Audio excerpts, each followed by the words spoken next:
sorry, would like to start the meeting? Okay. Good morning, everyone, and welcome. Today is November 17th, 2015, and this is a regular meeting of the members of the New York State Liquor Authority.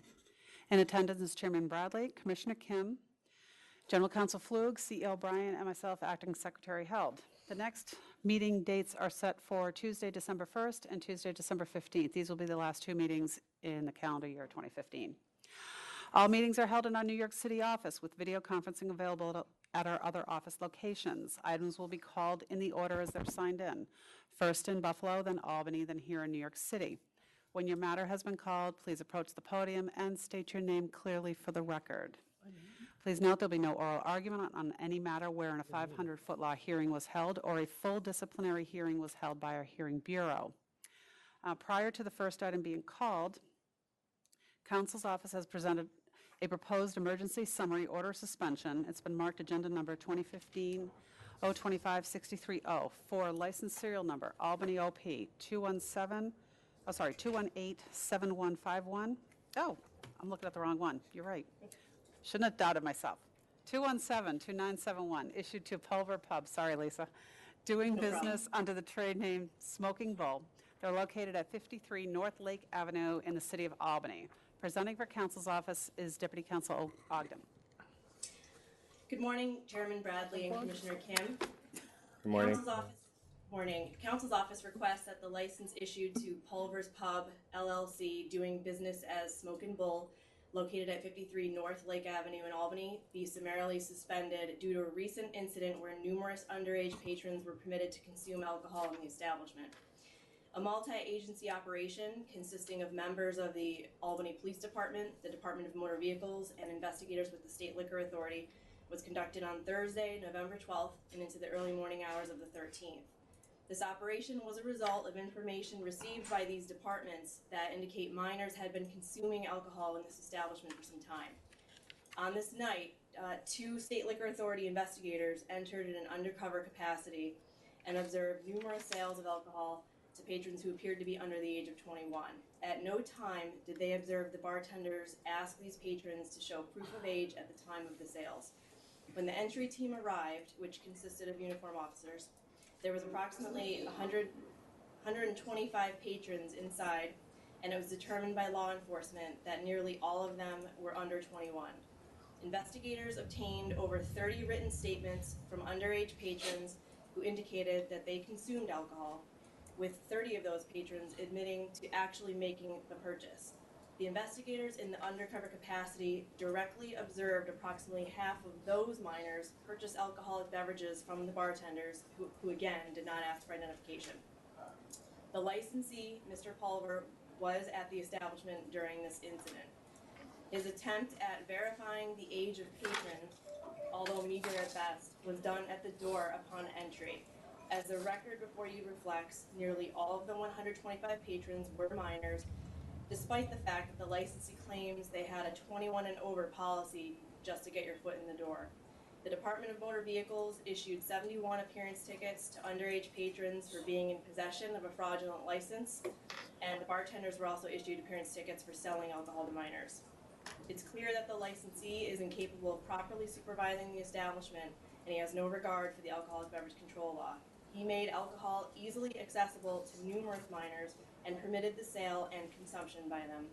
In consideration of this very serious incident, immediate action is required, and that it should be summarily suspended to protect the health, safety, and welfare of the community at large. Thank you. Counsel, I've read the submission. Is it correct that the Albany Police, as well as a representative from DMV, went to the location in October as well and found the same problem, but not as drastic? That's correct. The record includes information that both Albany PD and Department of Motor Vehicles visited regarding underage drinking. They warned the staff as well as the licensee himself about selling to minors. They advised that it's his responsibility to ensure that it's not occurring and that precautionary measures need to be taken to prevent it from happening. And were any of the minors found inside without any ID whatsoever that indicated they were 21? Or were they all couple of fake? minors. I'm sorry? Were they all fake IDs, or were there some minors without any The ID? majority were fake. A couple of the minors indicated they did not show anything to gain entry. A couple of minors indicated that they showed their actual driver's license reflecting them to be under 21. Another minor indicated that she showed her sister's expired license. Thank you. Ready?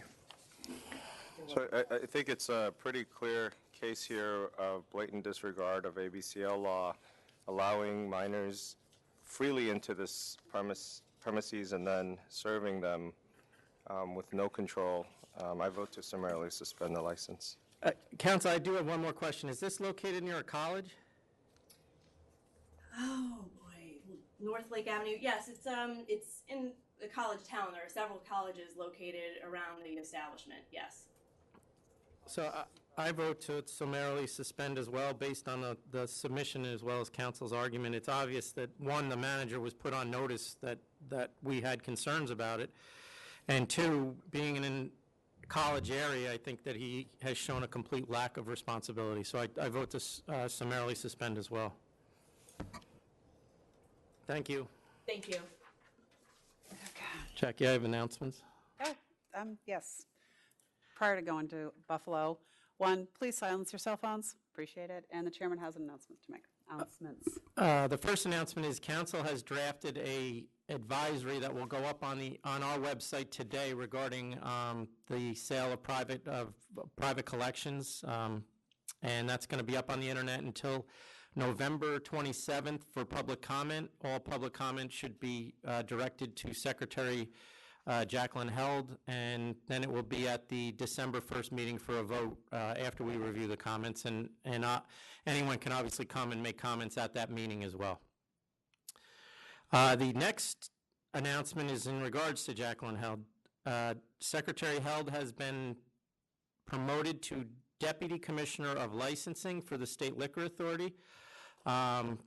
She will continue to act as acting secretary for the Liquor Authority until a new secretary can be put in place, but I want to congratulate Deputy Commissioner Held. Thank you. Thank you. And I want to congratulate Kerry O'Brien, who now only has one job, and I think she's very happy about that. We shall see. Okay, we're all set. I need the first item in Buffalo. I'm sorry. My paperwork got jammed up. All right, we'll head to Buffalo, and the first item is 2551. Karen Kubasik. Secretary Held, Deputy Commissioner, I'm sorry, the attorney is not. Just He's use not one here. title He's not today. here yet. Okay, we'll recall. Okay. Thank you. And 2563I, 200 Lodi. I believe there's someone here in Albany. Step up to the podium and state your name. Yeah, my name is Bassam Todd. Hi, I'm Robert Romano. Good morning, Commissioner. Good morning, Chairman. Good morning, everyone. I'm here with Mr. Saad, and we've presented to you an establishment which we believe will be to the public's best interest and advantage and convenience. Excuse me. The closest premise we have here is on the opposite side of two major highways, Route 690 and Erie Boulevard. This proposed premises will be serving the Lincoln Park area of downtown Syracuse, which is approximately 6,000 residents, 24% that do own cars, but that's 76% that don't. And I believe that this will serve those people adequately. It will be a bulletproof store. It's only 900 square feet, and I don't believe there's been any opposition to my knowledge. That's correct. I don't have any opposition.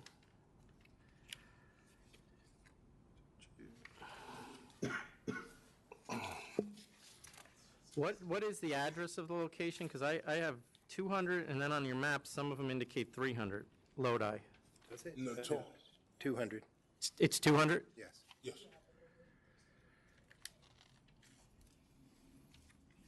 Is there a store that is closed currently, this Fun Time Liquor, Inc.? It very well may be. I know that they did not submit their gross sales figures. Do you know, sir, about Fun Time Liquor Inc., 626 Butternut Street?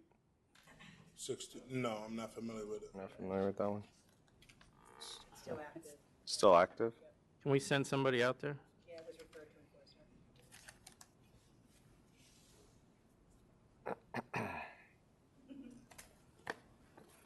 Now, you point out in your application that there's two large highways that separate this neighborhood from the location of two of the stores? Correct. What are the highways and what are the two stores that are separated? The two stores would be the closest store, Orange Hill Liquor Corp., which is, and they're separated by both 690 and, which is an elevated, it's sort of a double elevated and lower highway, and then you have Erie Boulevard East, which is a major thoroughfare. And the other store would be the fourth closest store, which is Shanmeru Liquor. Okay.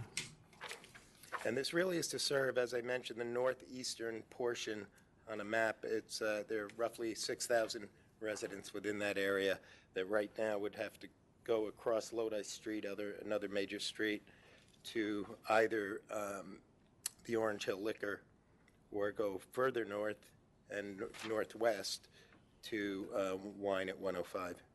Maps are really Excuse hard me, to Fun see. Time, if that were open.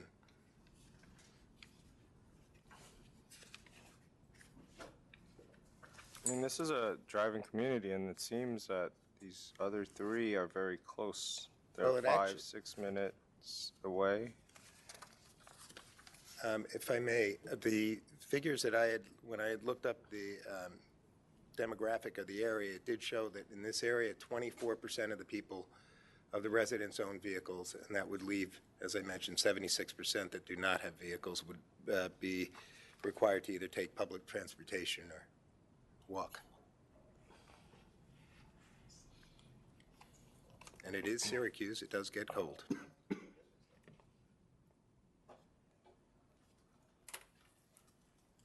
I mean, we've issued 1, 2, 3 licenses in the past 2 years within 1 mile. If, Mr. Said, would you like to mention one of the reasons that you wanted to open this store? When you first approached me, you told me why you wanted to open a liquor store. If you could please explain. Yeah, because I own a grocery store, and a lot of customers, they were saying we need, if you could open a liquor store in the building, you know, around the corner, it would be nice, because, you know, we have to walk. I mean, a lot of people don't have a car, so they have to walk, and especially in the winter, it's cold. So they tell me if you could, you know, a lot of my customers tell me it's a good idea to open a liquor store around there because we need one. A lot of people don't have cars. Yeah, can I see the area on Google? It's hard to tell. It's hard to tell by some of these map submissions. It's very unclear. That's why it's hard to Right, no, I get a understand. good I mean, sense of the area. The applicant is a member of the community. He has his, you know, he has his pulse on the community. I don't think he'd be opening a liquor store if he didn't feel the public would want it, and it would be to their advantage. Just trying to get a picture Yep. of the neighborhood. And there aren't that much, the sales aren't, I mean, they're declining for the 1, 2, Well, they're declining on the fourth one. 3 closest ones. Orange Hill Liquor Corp., 0.7 miles away. Declined almost 33%. The Orange Hill Liquor. Again, Orange Hill Liquor is a totally different neighborhood. It's on, as I mentioned, it's on the other side of the thoroughfares. Like next to college. 273. No, that's only part here. Oh, They're this both is, part oh, years. this They're is both part, part years, because they just got that. oh, this is in mid. Oh, that's bad. And so they're both part years. Yes. Okay, but then it's still the same, right? Decline, because if you doubled 2014 and you doubled 2015, I mean, Right. see, I'm you sorry. still have the same ratio. It seems to me that the neighboring stores really are not concerned, as evidenced by their no show or no mention of any opposition.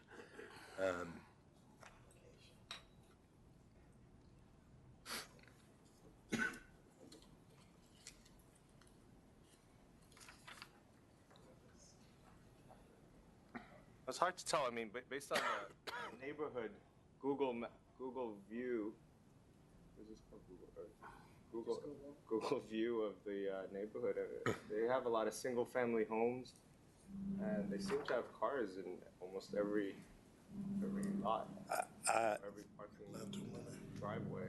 No? Well, according to the U.S. Census Bureau, the 3 out of 4 do not. Yeah.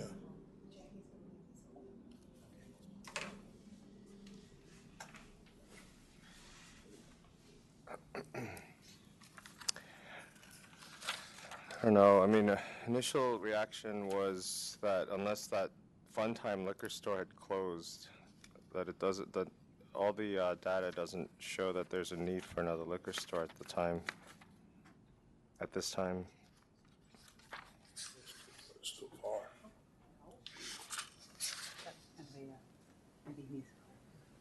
Can we find out if indeed? Yeah. Just a quick question for Mr. Morano. Sure. He indicates in his personal questionnaire that he's going to be operating the store Monday through Saturday, 12 p.m. to 2 a.m.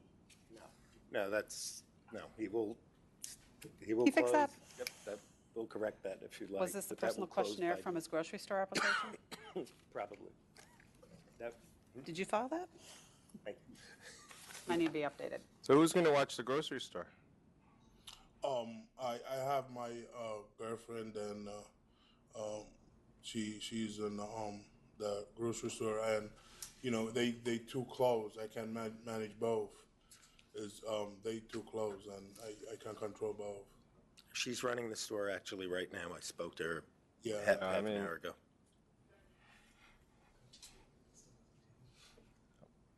Unless Fun Time Liquors is closed, I'm inclined to decline. It's just that we don't know. We can adjourn it if you want. Yeah, I mean, I think that's my conclusion, is that unless full-time liquor is closed. Yeah, maybe we can adjourn this temporarily while we try contacting Okay, Fun-Time Liquors. fine. Okay, All right, so we'll recall that. second Yes, call. please recall. Grab a seat. Okay. 2563H, Busy Bee Market at Kidder Landing. New wine store.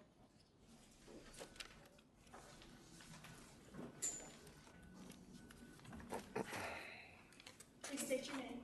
Vera McClafferty. Good morning. Morning. Is there any opposition there?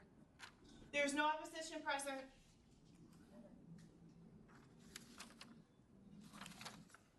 We did receive opposition from Trumansburg Liquor Supply. Oh, is that right? Yes, Trumansburg Liquor Supply. How far away are they from your proposed store? I believe it's almost 10 miles, and it's in a different county, and it's in Trumansburg, New York. And we're north in Seneca County in Interlaken on the lake. And you're going to be open year-round? It's seasonal. So how does that work? Just put it on deposit for safekeeping when they're not Okay. used. And you're only doing wine? I believe that my attorney filled this out for just the wine store, yes. But that's not what you want? We would like in the future to be able to sell spirits because there are our focus is local wines, Finger Lakes wine. But we also have distilleries that we would like to sell in the future. But I believe the current application is just for the wine shop, yes. What percentage is going to be the New York wines? 95%. It's really the focus because we're in such a tourist area in the Finger Lakes. So we get a lot of tourists on the wine trail that are looking to, they've been to different wineries, they're touring around, and they've been asking to be able to have a place where they can then buy bottles of places that they've been during the day. And your model's predicated on fully committing to that at least 90%? New York Yes, wines? absolutely. Yeah. All right. So I'll vote to approve with 90% wine. I vote to approve as well, and I do want to point out that the closest liquor store is 4.2 miles away, and the next closest are all over 8 miles away. I realize it's a rural area, but that's a significant distance, so I'll vote to approve as well, With the 90%? with the 90%, yeah. Okay, thanks. Good luck. Thank you. Okay, so the items in Buffalo we will recall, so we're going to move to Albany. We have a request for reconsideration for Quimpex. I believe the related matter would be the request for reconsideration of Valatia wine, which would be 2563N. That's 2560 and 2563N. 2560. 60, yep.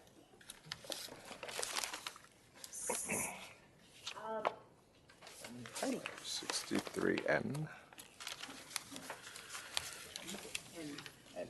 Lemon. There's no math accent on that. Why is there two?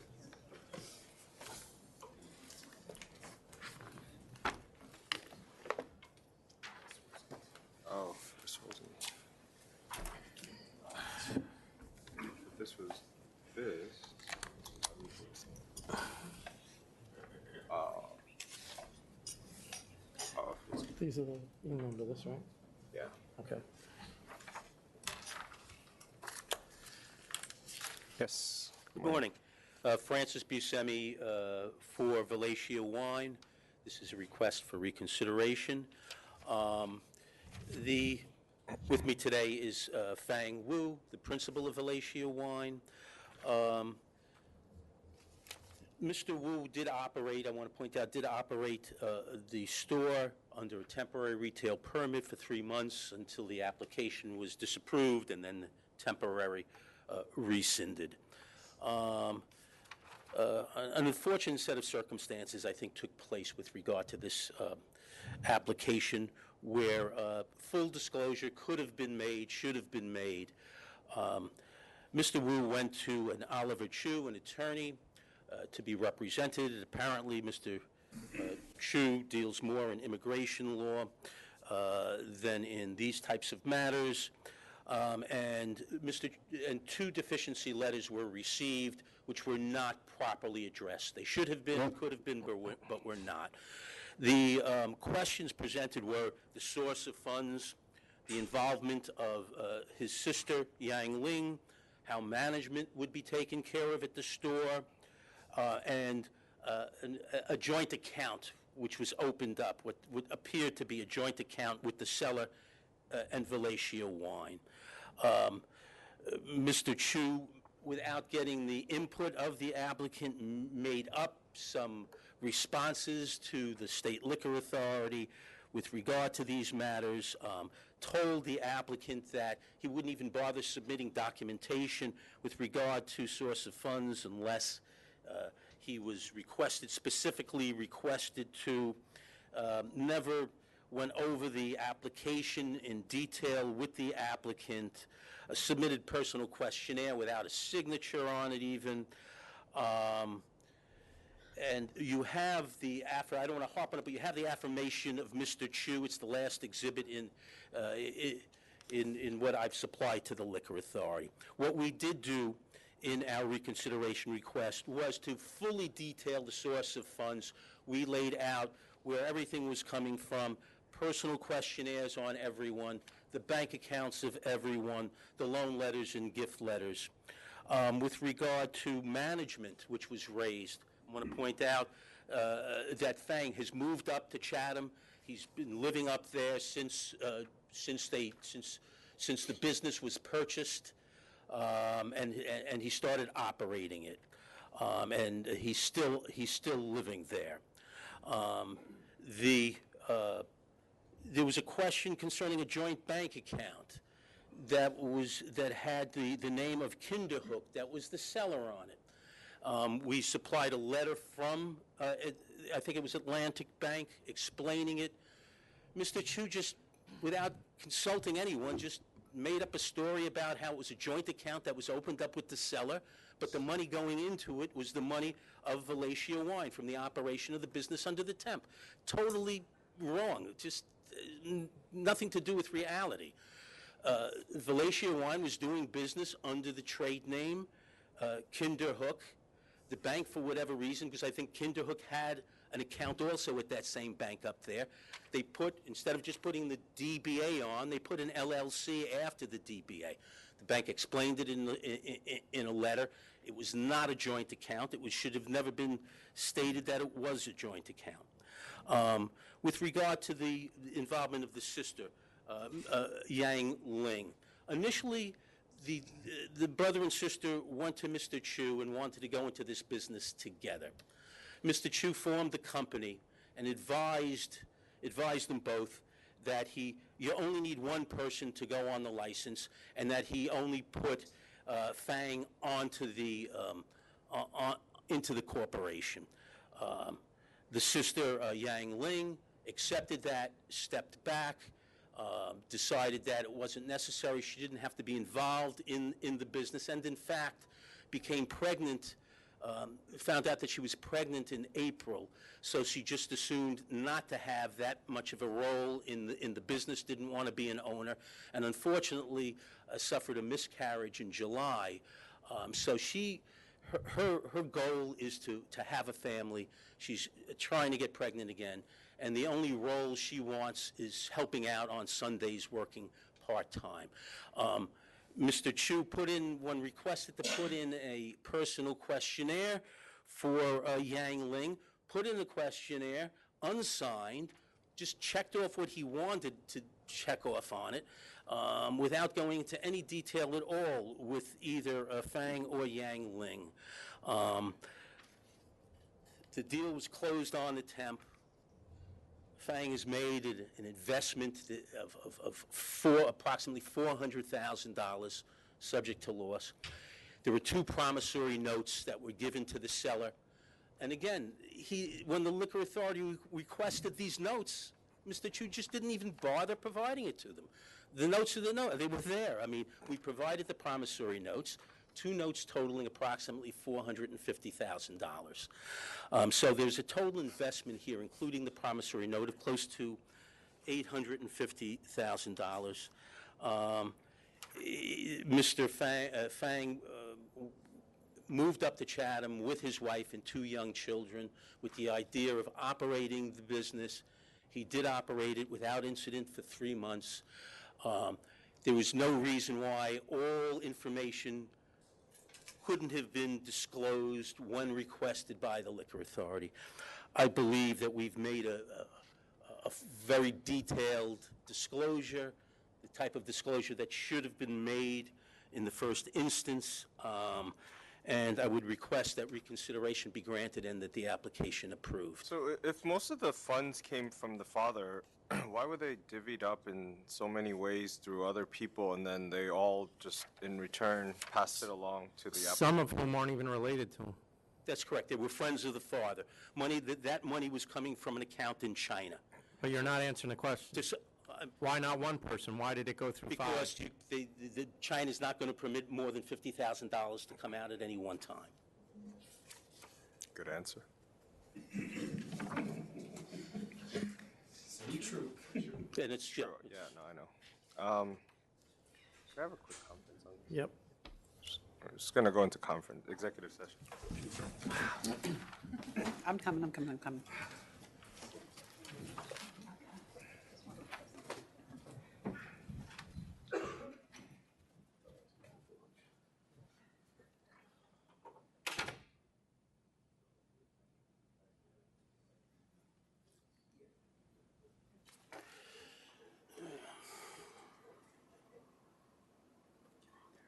What? Well, no, sure.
Good.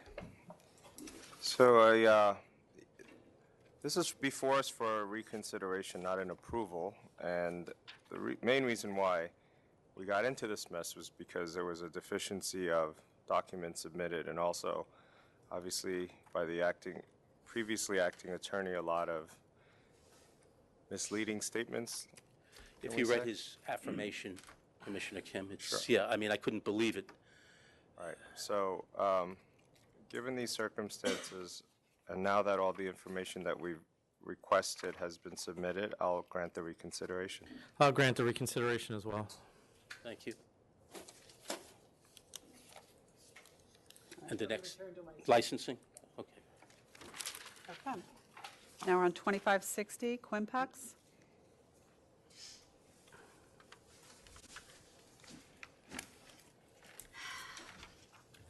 Dear Nancy Quimby, speaking on behalf of Quimpex.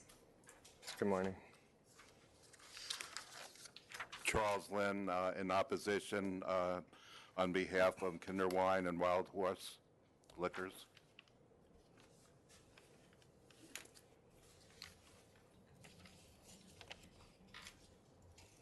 So I think the last time we were here, we brought this back because we didn't know what the situation was with the liquor store. Correct. That was closed at the time. There was a license, but it was in safekeeping. Correct. Now it would appear that that license is going back to licensing for review. And I expect that it would, I have no idea what they're going to do with it, but I expect that it will move forward. Go ahead. So for the past several months, Kinderhook Wine and Spirits has been shuttered with brown paper covering the windows and a temporarily closed sign on the door providing no service to the area. And at the last meeting, we were told that the attorney for Kinderhook Wine and Spirits would have that matter resolved in the week, and that if it wasn't resolved with the purchaser, that Kinderhook Wine and Spirits would reopen, and that they would take their license out of safekeeping. And as of yesterday, their store is still closed. And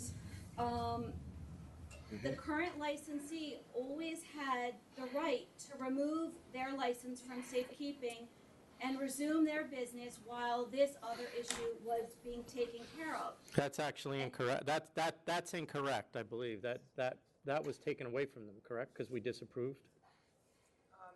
It's a temporary was. The temporary was rescinded. Yes. So they could have reopened. Okay. Then you're correct. I apologize.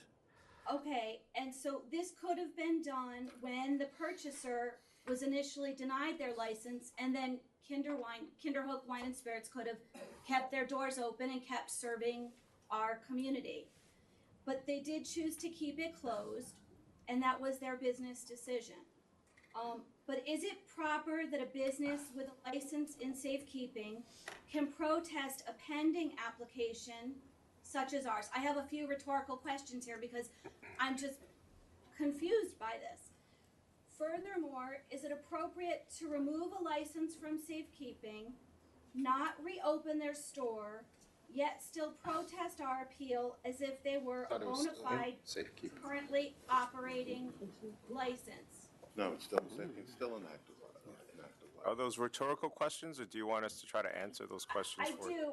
I just have one more because Okay. it was, and I think at the end you can answer this for me. Sure. But to us, it's troubling that in the event our reconsideration is denied, that Kinderhook Wine and Spirits can keep their license in safekeeping.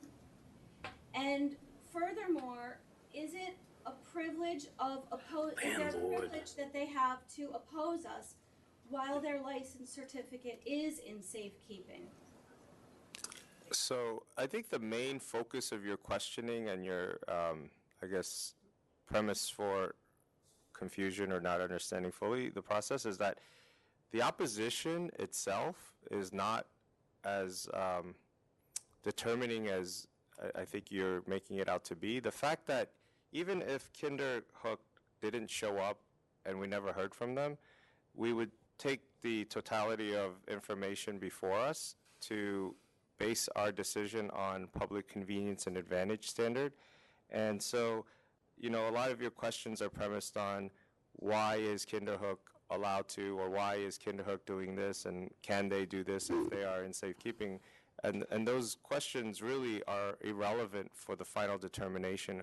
And I understand from where you are the frustration when you feel as if your closest, the closest store near you has this situation with safekeeping going on, and they're vocally protesting you. But it really, that's just not the determining factor for us.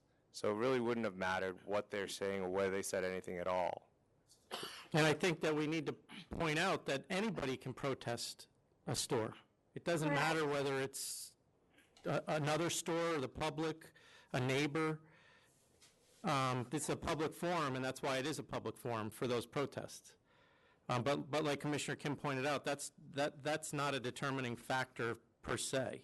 And the license is in safekeeping, but it's still active. And, you know, of course, it's a case-by-case situation, but we don't allow licenses to stay in safekeeping forever. But given the circumstances of what was going on here, it's been a reasonable amount of time.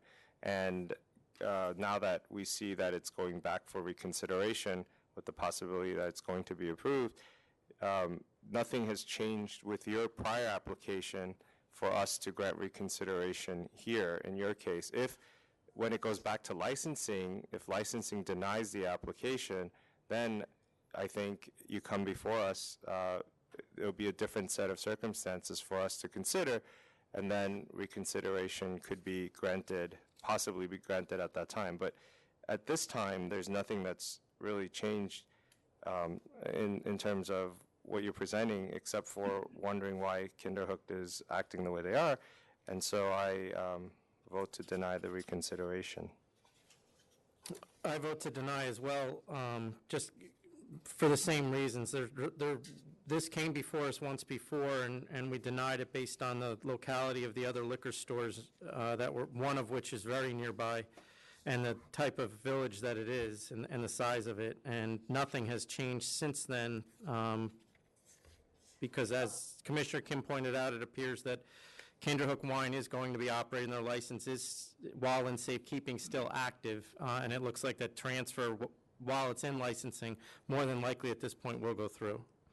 So the fact that they took the license out of safekeeping but didn't reopen doesn't have anything to do with this? They have not taken their license out of safekeeping. At the last meeting, they said that they had though. They had not. It's bad. But they put it back. They would if the application was disapproved and they're willing to cancel it. Okay, thank you. Thank you. 2563G, Robert Christopher Tefano.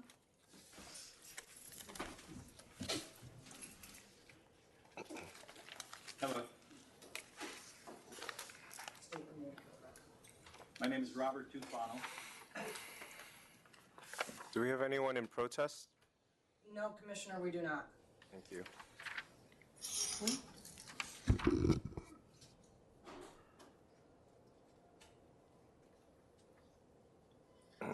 So you're not going to continue your current employment?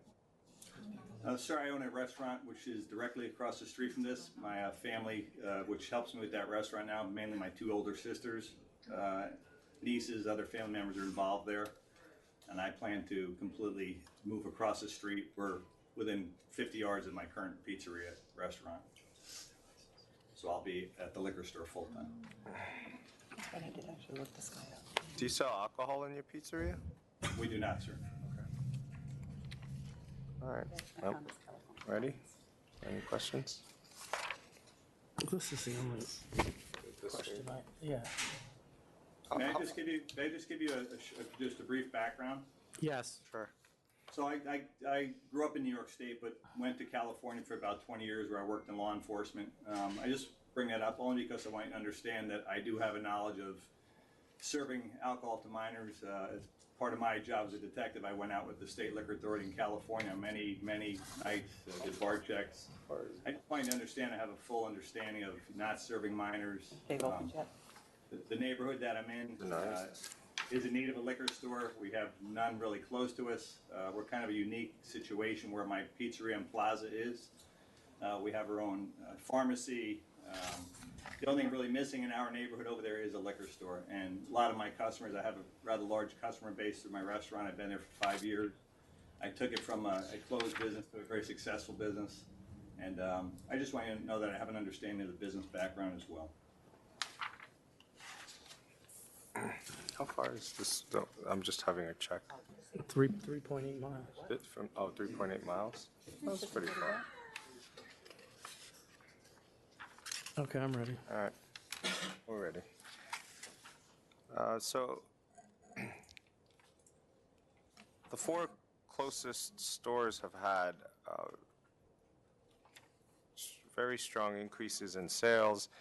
The nearest store is selling over $17 million. The store thereafter is over $1.3 million.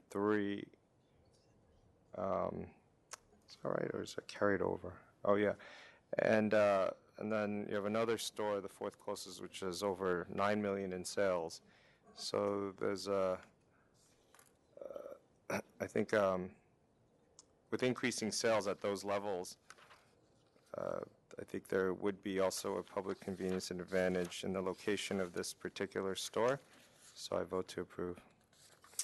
I vote to approve as well, based on, I think it is a location that certainly goes to the public convenience and advantage, given the plaza that it's in, and the stores that Commissioner Kim mentioned are all enormous super liquor stores, and your store is relatively modest, so I think that also, compared to them, I think that also goes to the public convenience and advantage, particularly in the plaza, so I'll vote to approve as well.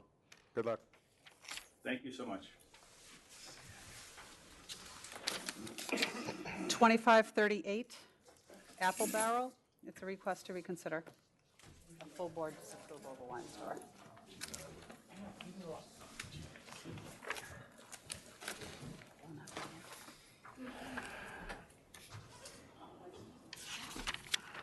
Good morning.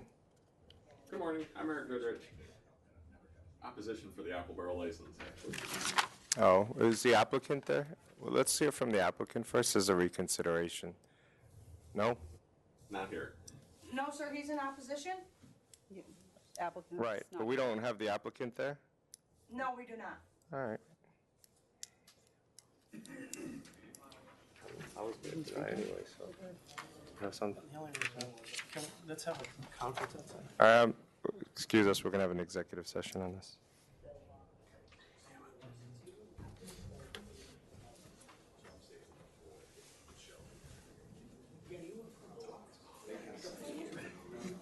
First. Through the second time. Yep, yeah, they will not. And one of my big ones was going to adjourn. Your microphone is on.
So this matters before us for reconsideration. There's been a couple of statements made in the request for reconsideration regarding how they plan to almost exclusively sell New York wines. Without the applicant being here and without being able to really ask the questions I have to ascertain if there is enough new information for me to reconsider, to grant the reconsideration, at this time I vote to deny the reconsideration. I vote to deny the reconsideration on the same grounds. Thank you. It's been interesting sitting here, so. 2505, Hop and Goblet. Good morning. Good morning. My name is Colin Hubble. In 2009, I opened one of the first craft beer-oriented establishments in the greater Utica area after moving back from Washington, where I worked for the House of Representatives under the Science Committee for 5 years. The Green Onion Pub, which I opened, attracts a very responsible, reputable customer base, and through professional management, has had no incidents since opening 6 years ago. It has even helped contribute to the rebirth of South Utica. I'm sorry, sir. The main issue is just that you have no food there. Right. Would you mind if I just read through my opening statement? Take 1 minute. Well, only if it addresses the food issue, because you know, I It think does, sir. it does. Okay. Yes. In 2013, I opened the shop across the street, specializing in grocery items, homebrew supplies, and craft beer with my father, called Hop and Goblet. Due to a still developing high-end grocery and craft beer market in Utica, it's been a challenge, to say the least, and we're eking out a very meager existence there. My father and I work all the hours. In 2015, we decided to change the formula, attempting to move the street to a location with better parking, eventually working towards modifying our license into one that will prove profitable to our business and the neighborhood. We submitted a petition for removal in June with the intent to move our current license upon approval.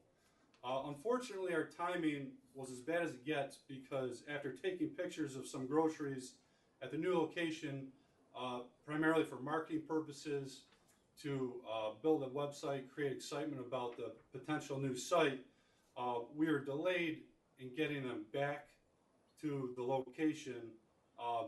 And through miscommunication, my father here opened the store before I could shuttle everything back. To make matters worse, in this flurry, he apparently made an oversight, allegedly not asking for the identification of someone when they bought a can of Guinness. Apparently in the flurry, he thought the person looked of age. Following this incident, our petition for removal was placed on hold. My attorney negotiated the settlement of this case with Ms. Ogden, and per the negotiation and pending board approval, we would like to see if we could settle this as quickly as possible with a fine of $4,000 or less, considering that we have been ATAP certified.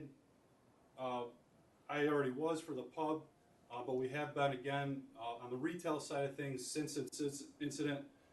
Again, we operate a very small shop catering to an older crowd.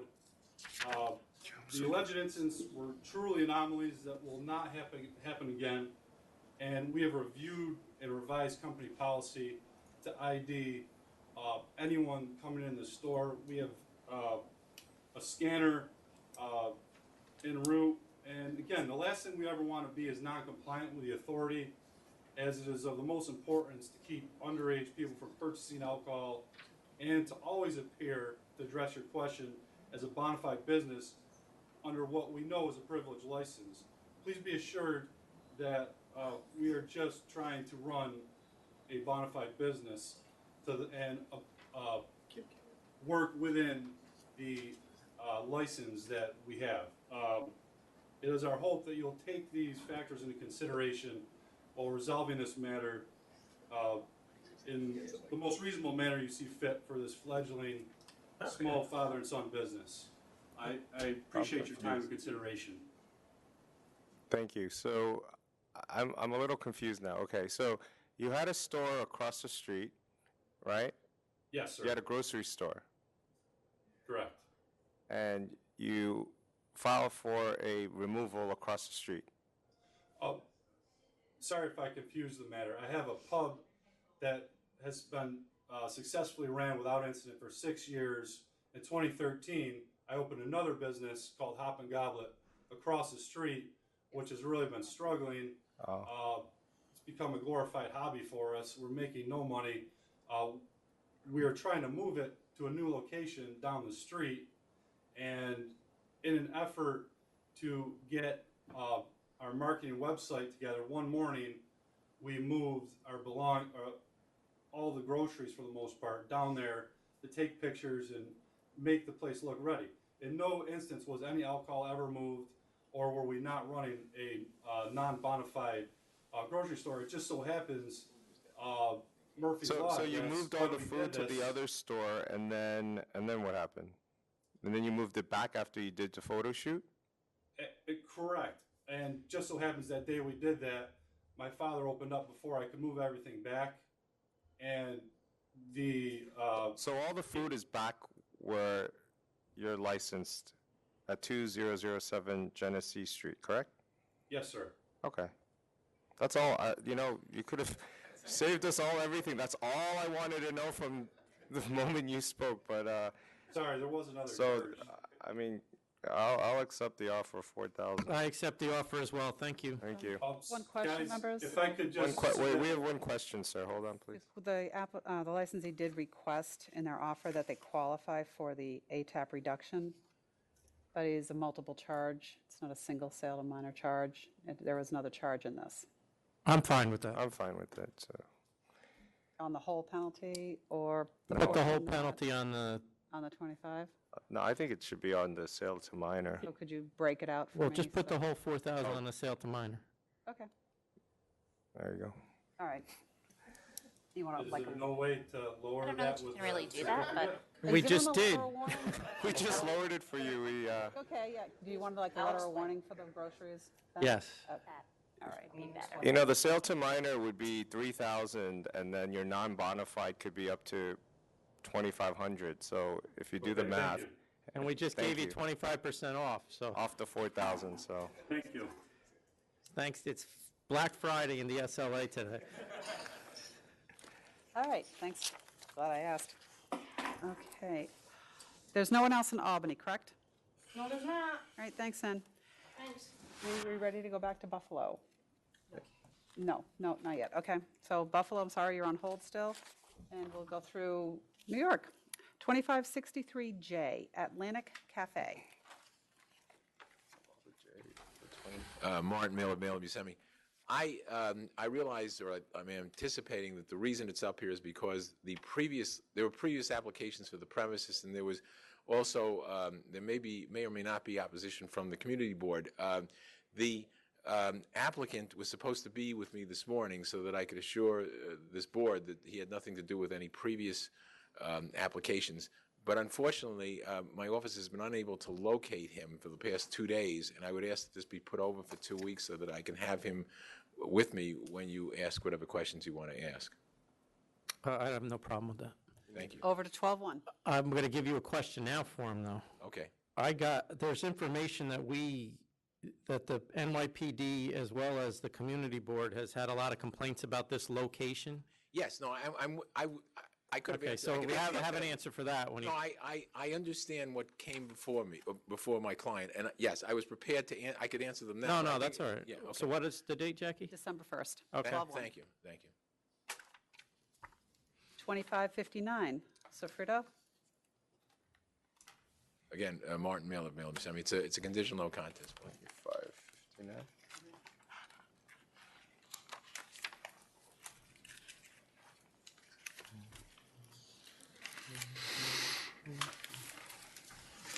It's sofrito, by the way. That's a spice in Puerto Rico. And they won't be dancing? No, they're going to apply. There might be, but they're going to apply. If you look at the application, it said that this is a long story. When they first were approved, they didn't need a permit. White Plains changed its law.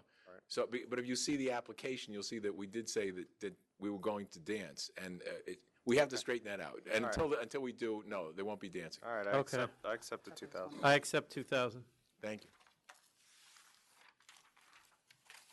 More. 2513, W&U Wine and Liquor. This is also a conditional no contest plea. Offer of 8,500, I accept.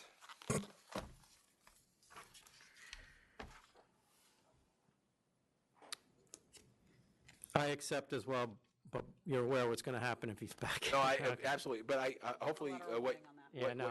what you see in terms of the precautions they're now taking, hopefully, he will not be back here again. Okay, But I I understand. accept. Thank you. 2535, Delicias Deli and Restaurant.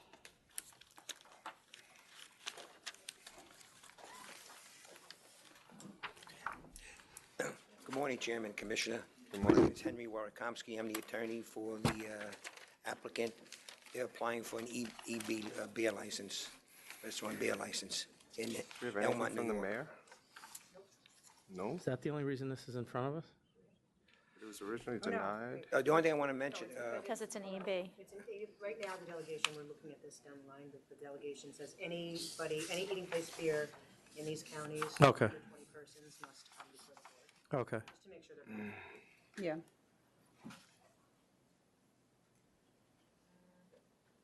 So on the questionnaire, both principals will co-manage Monday through Sunday from noon to 4 p.m. Who's No, going to do it no, for the rest of the no, day? not for we changed it. They're going to be open from 8 a.m. On the weekdays to 10 a.m. and on weekends from 8 a.m. to 2 a.m. Wait, 8 a.m. to what time? 10 p.m. Okay.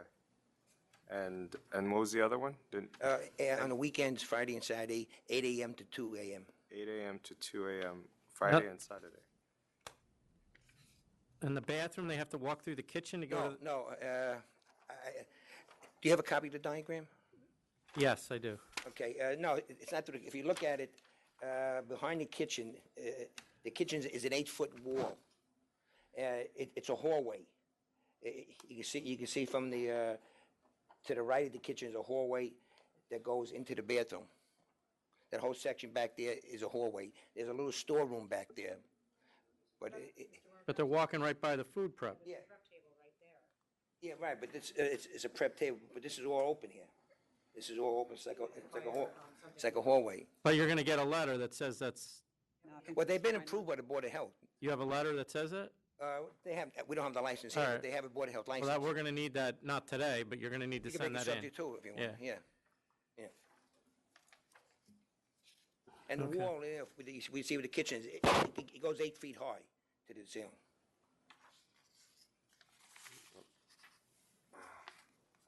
What is this? Do we have a certificate of disposition? This guy. What is this for? Do you know?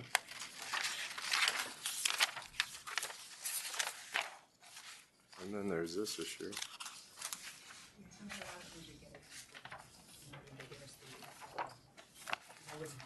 What about this?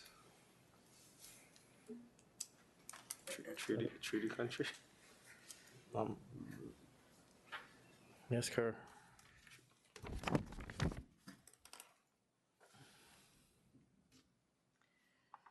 Hold on. Do you want to call something else while I look it up? Just El Salvador? It's a treaty country.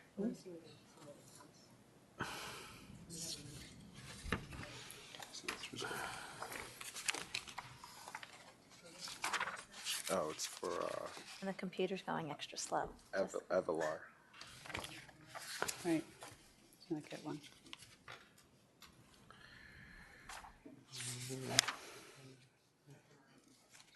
We're just having her look something up on the computer. All right. Employment authorization card for Mr. Avalon. Oh. Okay. Still not responding. All right. So based on those new hours that you represented, will be put on the license, and also contingent on the Department of Health approval, I'll approve. I approve as well. All right, thank you. Good luck. Thank you.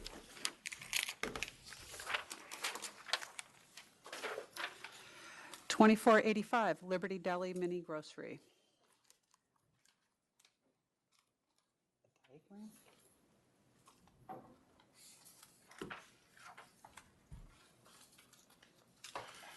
Charles Lynn for the licensee, conditional no contest, $1,500. Go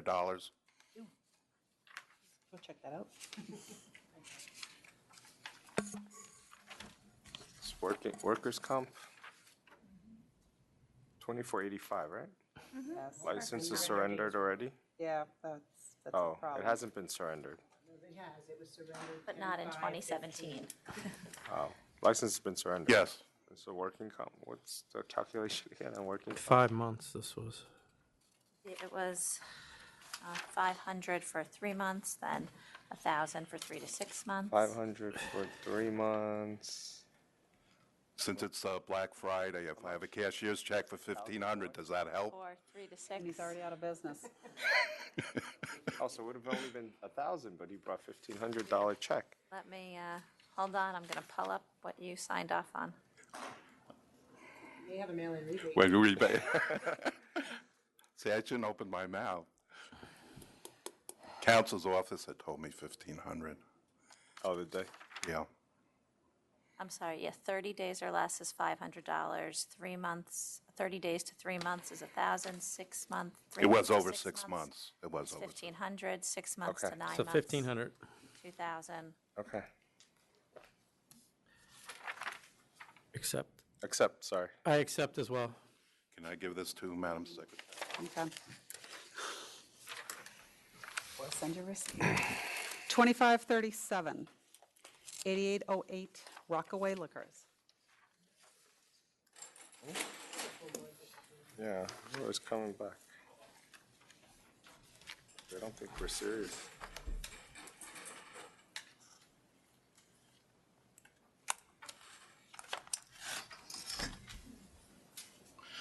Charles Lynn, this is a request for reconsideration. With me is one of the principals, Rashid Jackson.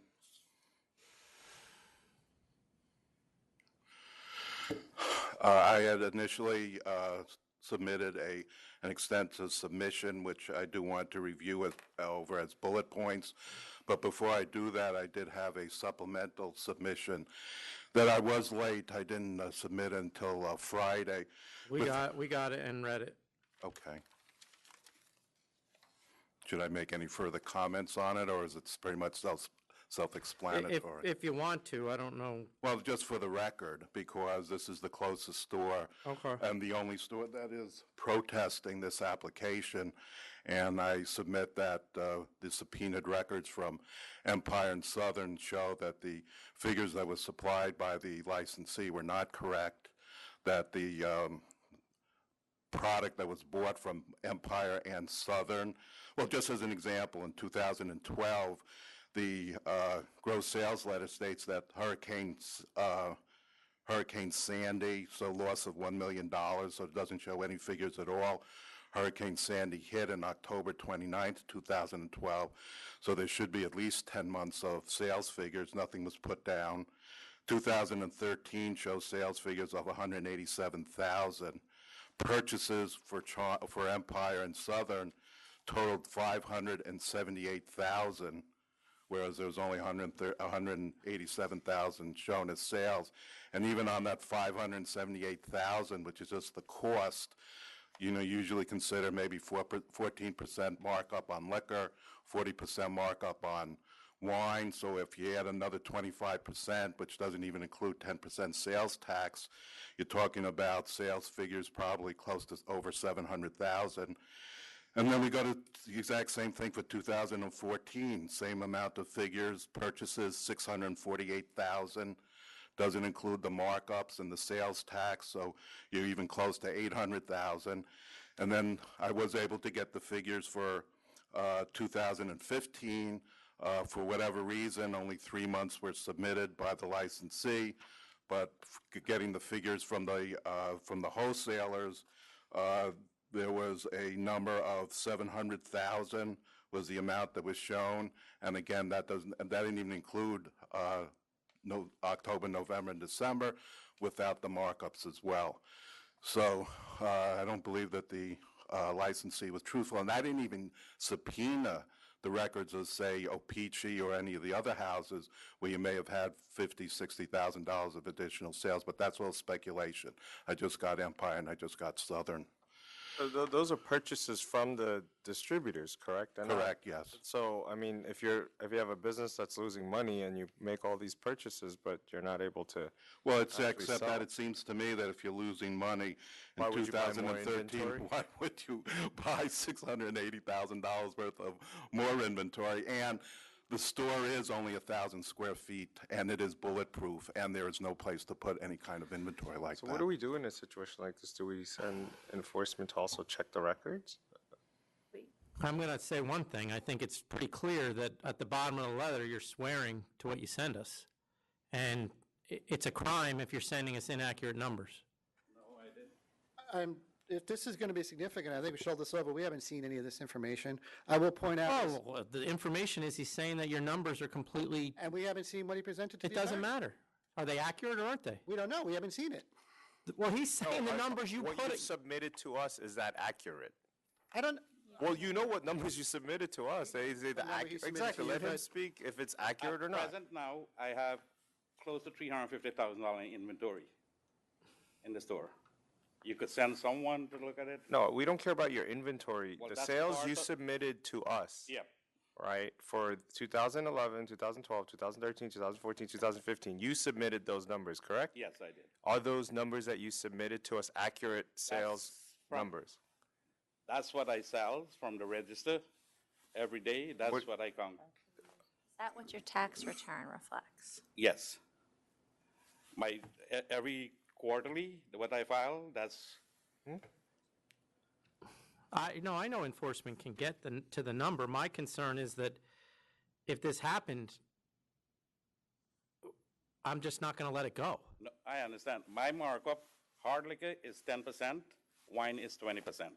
I don't care what your markup is. I'm telling you that if these numbers are inaccurate, you're in a lot of trouble. No, my numbers, that's the numbers I Because have. we rely on these. I have record for it. Then we're going to find out. But why would you buy twice as much as what you didn't sell? 3 times as much as what you didn't sell? When Hurricane Sandy hit, everything had gone. Okay.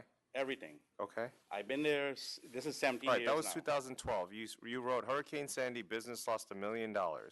I had about $1 million in inventory. Okay, so you had to restock your inventory. Everything. Okay. I borrow money, I spent everything I had, I put back into the store. All right.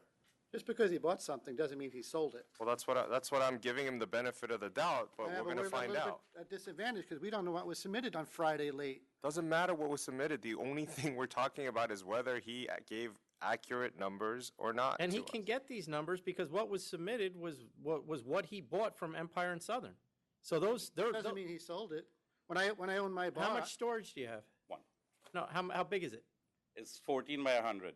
And he just told me he had $350,000 of inventory Yes. left. Based on the amount he sold, added to the amount of what he's purchased from Empire and Southern, it doesn't add up. What happened to the rest of the inventory? It could be more than 350,000. All right, well, then there you go. So, but if you come here and tell me it's 350,000, you do the math, it's not going to come out. So I think you're going to have to do some serious accounting with one of our enforcement agents. We would have been probably prepared to do that today if we had seen this information. Well, you earlier. heard we just got it on Friday, and this is a different issue. I mean, the issue of the license is completely separate, but I think it's notable to point out that we put at the bottom of this form that I understand that any false statement made herein is punishable as a Class A misdemeanor, and he signs it. Okay. No, there's a single sheet of paper It just here. doesn't change the 300 feet Not between this. the stores. No. No. But it may. In the near At some future. point it may. And part of it from Southern and Empire. When Hurricane Sandy hit me, I owe Southern. Do you understand that he's talking about even the years after Hurricane Sandy? Yeah, no. You keep going to Hurricane Sandy, No, he's I'm talking about the showing numbers you what- gave after that. What I was paying, because I had owe Empire $100,000, and I had owe Southern, I think it's like $58,000 or $59,000. Was this So I was paying inventory that. on bill and hold? Bill and hold? Yes, because it's a 30-day credit period. Yeah, no, not bill and hold. I owe them that because there's a 30 days. I had bought like $100,000 that year because the holiday season was coming up. And from Southern, I think it was $59,000. I pay that out every week. I had paid, I think, Empire $1,000 to $1,500. So you only have I 30 have that days to sheet. pay This them. give it to me. I can't find it. How is that possible, that he's only paying $1,500? The credit period is 30 days. I know, but I was on COD and certified in-house at that time. So he would have only gotten, I do that. If you're on COD, you only get what you pay for on Yeah, delivery, you got to right? pay got the stuff. on and then delivery. Because he didn't pay within the 30 days, was put on COD. I think he'd be happy to address Yeah, no, this okay. so- collateral issue in the appropriate forum. I don't think this is what we're here for Well, it's only today. appropriate in the sense We just- that it It's doesn't, yeah. that we can't rely on the we're questioning whether we can rely on the numbers. That's why it's We appropriate. don't know that. Without us looking at what you have, I can't, We'll you just know, have to hold it up, I guess. I mean, I think it's grossly, I think it's grossly unfair to. Okay, can you give them this? This, what I highlights, that's what I paid Southern over the years for the loss. Current store back in February of 2014. Because they And let me stated I'm just- here. I will make sure it's the This same. was- It's him. They have your inventory list. This Sales is your, for these are just 2013. checks that he wrote to him. Reporting this Yeah, out, no, this he is, put 508,706. I'll give it to the co-op. so you also own another store? No, no, no, no, no, Oh. no. This is This store. in addition to when we solicit. So what if we tell you this, Who's the new store? I'm that sorry. your client This was when. filed a sales letter earlier in 2014 in protest of another pending application, and for 2013, he indicated in that application that he had sales of 508,000. Here, he says 187,000. He's No, here, you could maybe ask that him was about a that. mistake. Maybe that's for one period I put down. I'm going to suggest you stop talking and go get a lawyer. And That's probably the best thing you can do. Attorney, I'm standing of attorney right today. This is this collateral issue, but can we talk about reconsideration? Well, the reconsideration, I can't decide on the reconsideration because if what's happening with your client is, look, from the SLA's point of view, you know how many you've been before us. You know how many cases we deal with.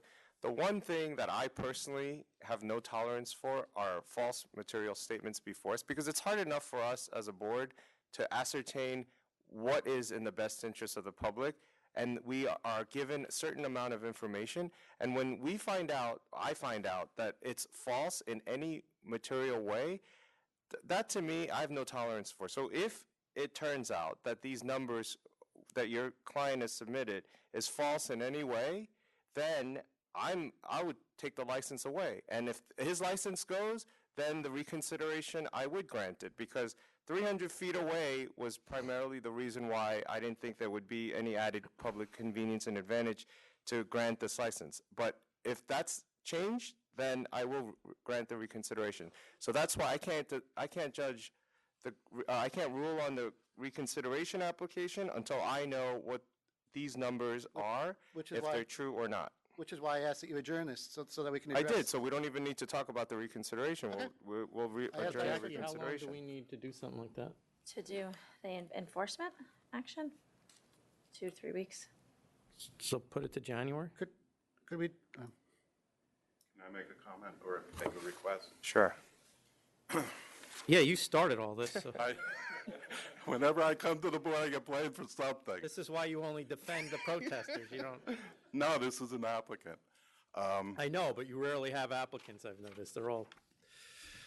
I did do an extensive request for reconsideration without the subpoena documents. I still think that I have a strong argument with regards to a request for reconsideration. This issue really does just go to gross sales, which was one of the main reasons that the board disapproved. But I did do an extensive investigation. I don't think that I had a complete presentation the last time that I was here. I'd like to possibly you indulge me because this may be a secondary consideration in reconsidering. I don't want to waste your time or anybody else's because it's clear to me that Commissioner Kim's not prepared to vote on this, given the sales number, and I don't know that I am either.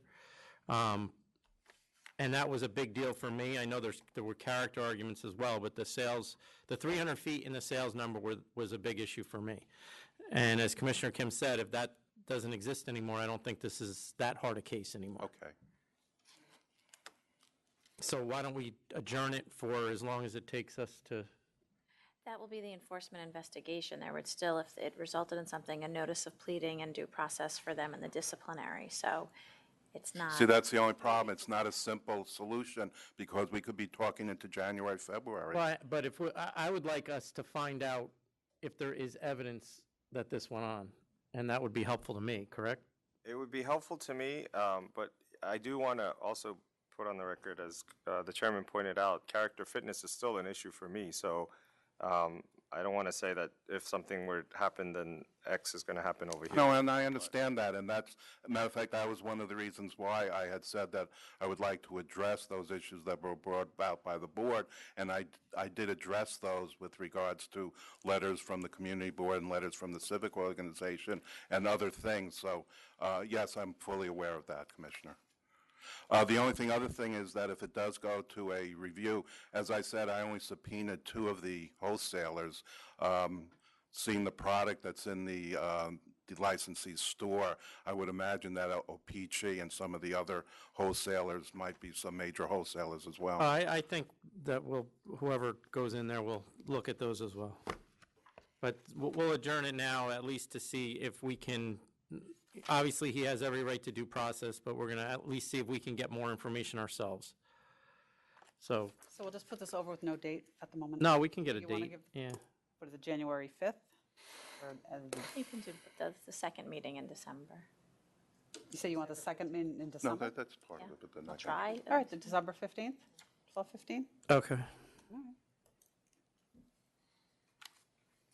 All right, thank you. Can you give, Mr. Springer? yes, a copy of what you gave us? Do you have that? I do, but there's one problem, and I did say this to the authority. Even with the subpoena that was issued, Southern and Empire did discuss with me their little bit of concern and sensitivity to the fact that of separating the sales figures between the 2 companies. Would I be able to redact it and just give the gross figures so that he knows what the combination of the 2 were? Because I didn't want to go into a contentious discussion with the attorneys. And it was my fault because I did do November 13th. I didn't think it would come back to the calendar so quickly. And I thought I did have additional time, so I did have to acquiesce. And I did give my word that I would not separate the sales figures. That may be, but it's now a public record. It's been submitted to the authority, and as a public record, there's no exception for redacting anything in that document. Right. So then let him foil it. Yeah, you're going to have to foil it then if he's not. He made his word to somebody, so you're going to have to foil it. I didn't give mine to anybody. But obviously, your client can get these numbers from Empire and Southern very easily, and I'm sure he has them in his store, or he should. But you can foil it and get it. Thank you. Thank you. Over to December 15th. That's unbelievable. That goes to the I'm not ready to go back integrity to of Buffalo, are we? we do. I always wondered if that was Okay. That crossed my mind. But never. No, we're. Yes, no, tell me Now we back. got a guy Okay. that, we got 2 separate sales letters that came in completely different. You guys check that or no? I don't think licensing goes back to see what the prior was. Maybe we should start that. We should start that I because think it's hard They are to do scanned it in, they are, because they should take a check to see, but this was the 3rd document, the 3rd gross sales that he had submitted. So it was like 3 back, sometimes those dates they're not the dates we're looking for. But these were both, this was complete years, right? That one was. but Donald Bernstein raised the issue a couple of years ago, and Chairman Rosen made a big statement about if retailers were submitting false gross sales numbers to downplay their sales. And he's not even close. What did he say? What did he? That we would prosecute it. Bernstein said that? Reconsideration. Rosen said. Oh, Rosen said we would prosecute it. It used to be the norm on reconsiderations that some of the regular attorneys here that practiced before us would solicit the sales. They would challenge them. I see. That was back, Kind couple of a chairmans ago. checks. Yeah, just to, and that.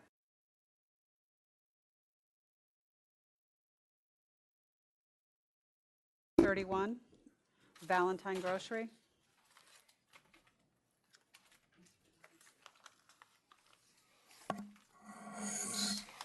License has been canceled, right? morning.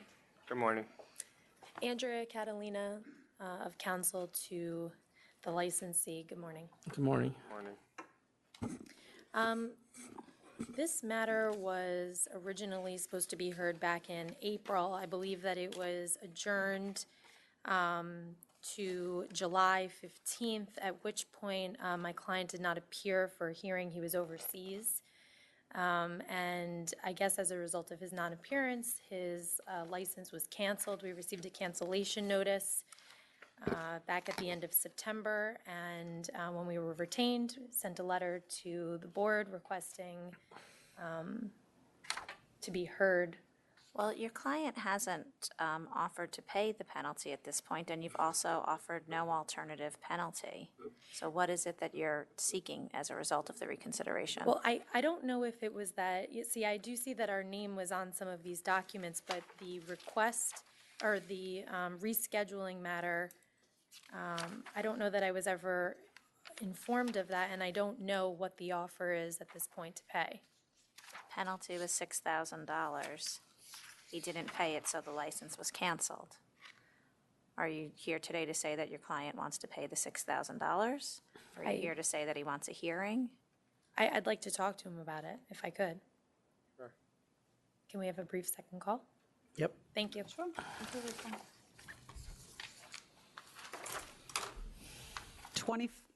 2563E, 9-Star Plus Corp. 63s. E, way down the bottom.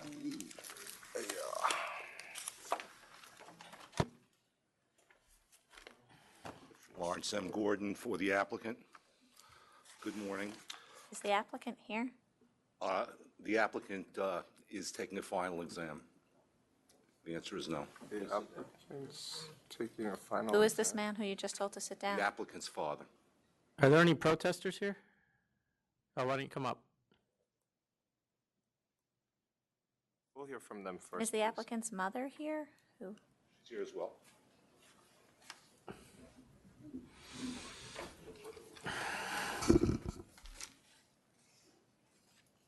Go ahead. Tell us your name and. Okay. You can speak into the microphone. Me? Yeah. Whoever. Are you both together? Yeah, we're together. Yeah. Okay. You can talk. Yeah, I can talk. I sent the. Your name and where you're from, please. Okay, D. Chen, from the Second Avenue Liquors. Okay, we sent the related document by email to the secretary. We have enclosed the maps, the sales, and also some reasons that we think another store would hurt or the business nearby. Now you talk about a dramatic decline in sales. What are you just talking about? 2013 to 2014? Yeah, there were two stores open within a mile or 1.5 mile distance. Right. I'm sure you have the record of those stores. Yes. Yep.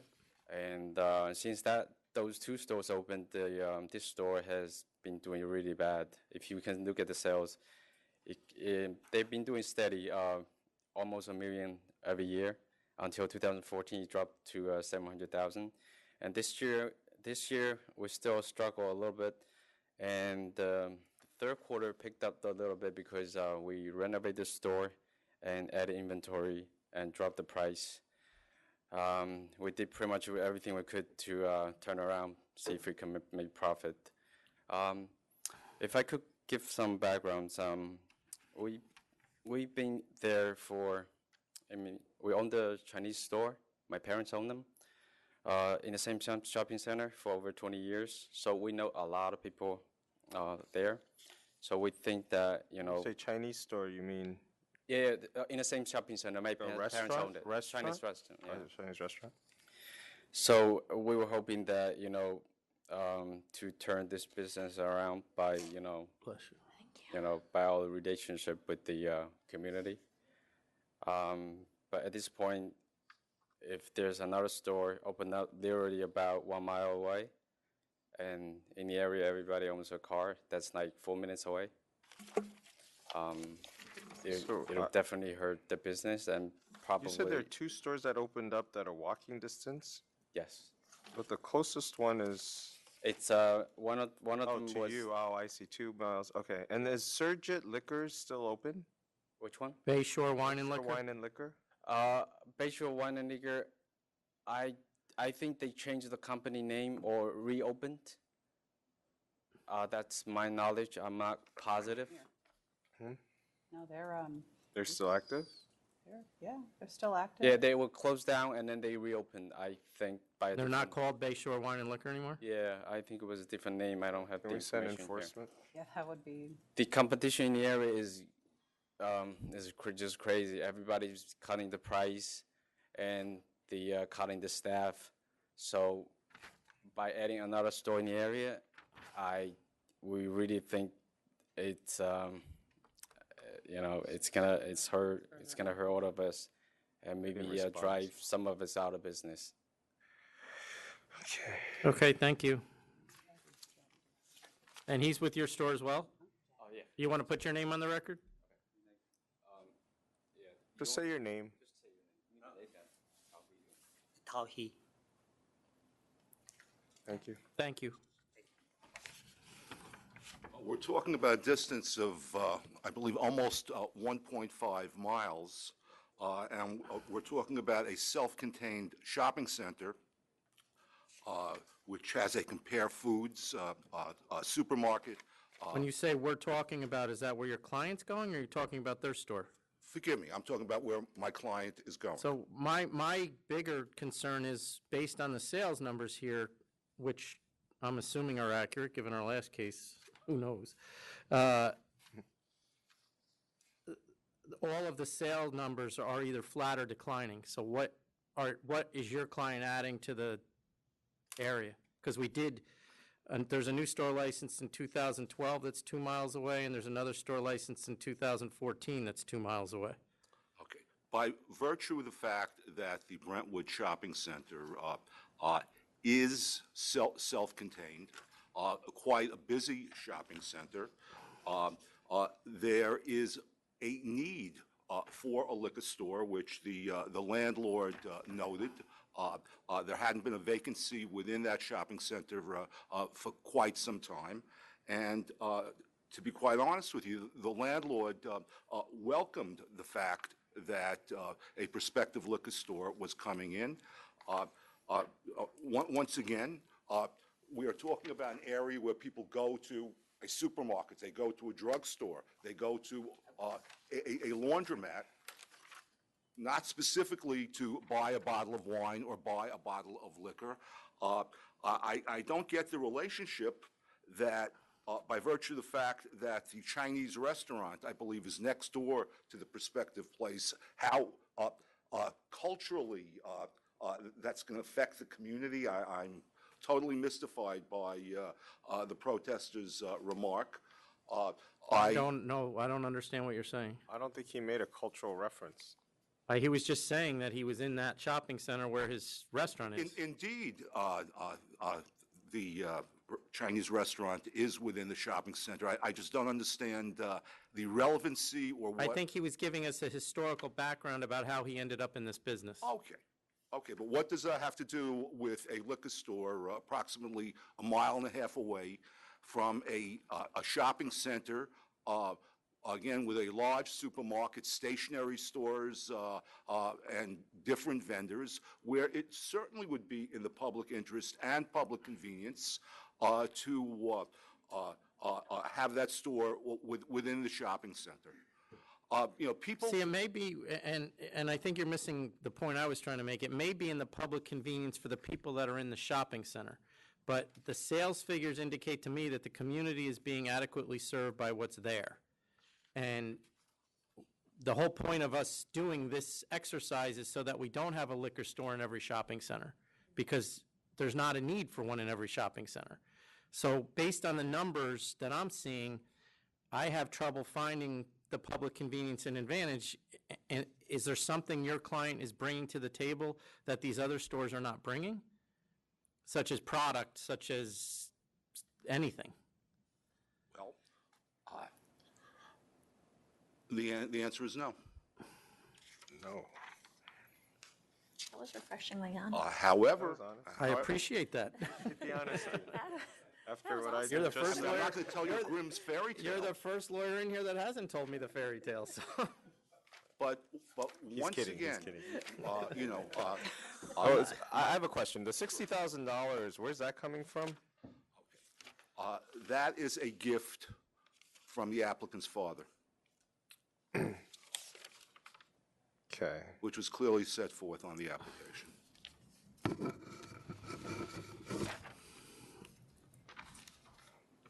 How far away is his mother's store?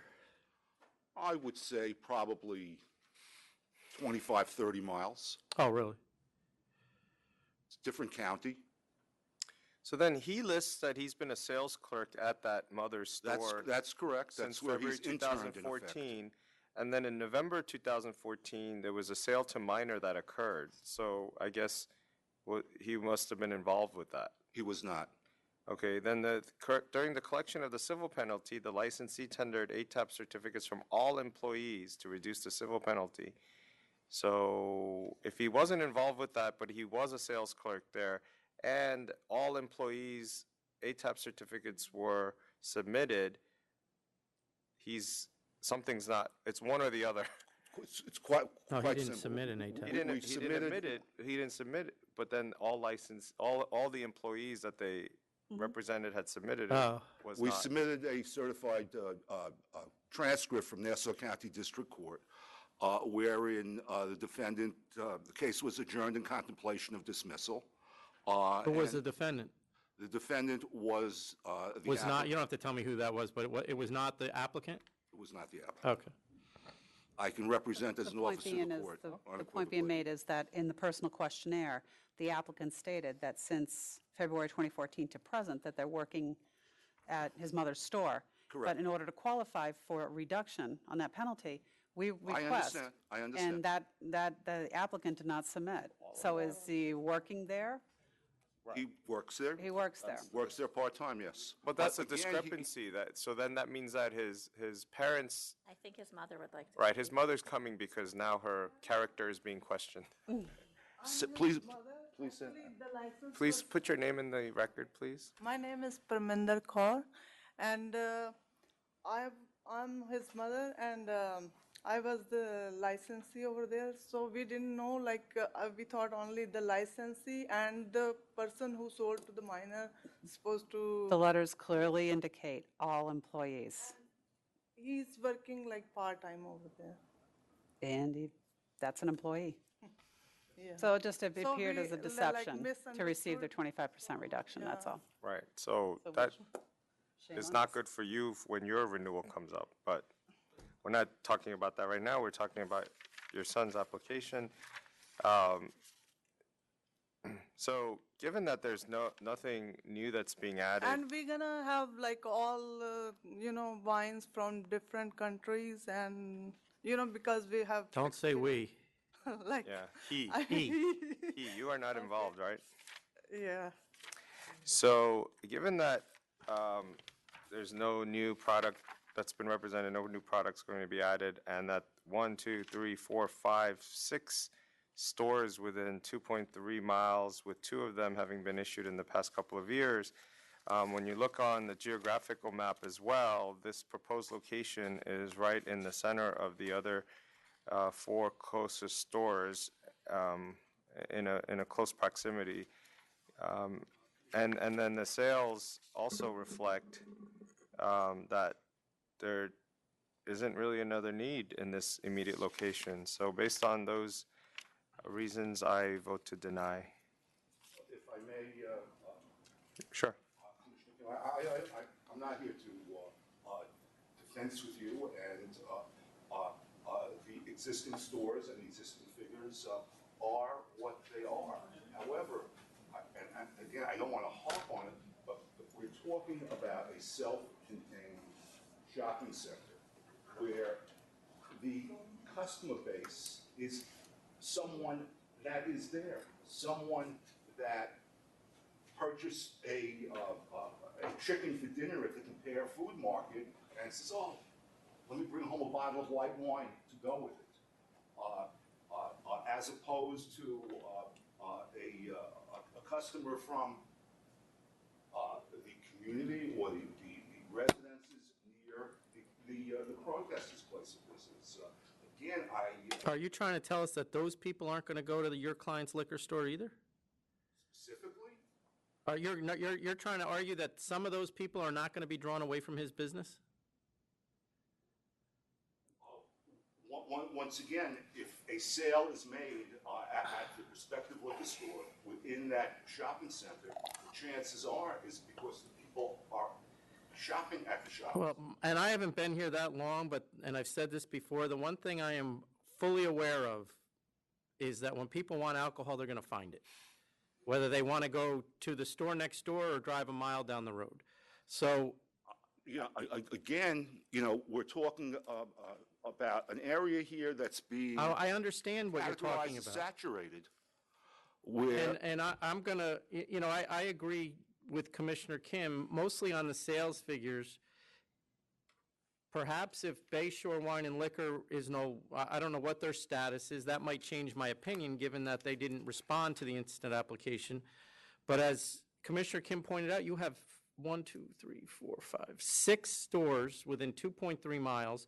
We, in the last 3 years, have licensed 2 new stores, which I don't even think we can get a good handle on what the effect of those 2 new stores are, but it appears that it's going to be negative for the protester because his sales clearly have gone down $300,000 since those 2 stores opened. And it looks like in 2015 they're going to be even lower. So that to me tells me the community is being served. So I'm going to vote to deny as well. So it's only one. It's really only one, yeah. All right, I mean, just for the record, just to correct, I guess there's been one new store that's been, because the one that was issued in February 2014 was Right, was a correct. package store since '82, but still, there's 6. Well, that's a year and a in half 2 ago. miles. Yes. February 14. That he's saying is not a new store. That but is not a new store, In so October of 2012, there was a new store put, and that's the one that clearly had the effect on the protesters' store. So I vote to deny. Thank you. 2562, Hacienda Don Juan Restaurant Corp.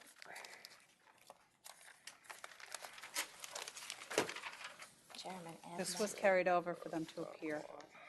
practices that happen then when they're terminated. So it doesn't look like we're effective. Good morning. Good afternoon, Mr. Kim. Or I Still should say morning. Commissioner. Still morning. I checked the clock just before I said that. Well, good morning, then. My name is Bert Levine. I'm here representing the licensee Hacienda Don Juan Res Corp. Yes, the personal questionnaires have been filed that were Yes, not. there was a filed last time. misunderstanding at some point, I understand, Counsel. Because you had asked We had me- I said that you better leave from here and go straight and file those personal questionnaires, and when it was on last time, those hadn't been filed. Right. But it's the- my the reason- understanding they have been The reason they filed. weren't filed at that time is because I was out of the office. I'd been ill. I have a back problem, and it's a long story. But in any event, conditional no contest was offered, and we accepted. Well, I mean, it's availing. He's not here, and He is here today with his He's brother. sitting here. Yes. well, okay. So for the past, Commissioner, he comes up every 4 to 6 weeks to check on the business and see what's going on. And when we spoke, when counsel and I spoke at the day of the hearing, counsel came over to me and offered me a conditional no contest. We discussed it, and I discussed it with the licensee, and he said that he's willing to accept it, and we would do whatever we had to do. Beyond that, counsel asked me if I could meet with my client with one of your senior investigators regarding a specific investigation. We did, as a matter of fact, and we did what you guys had asked us for, to cooperate, and we will. Okay, so we're just going to take a quick executive session. So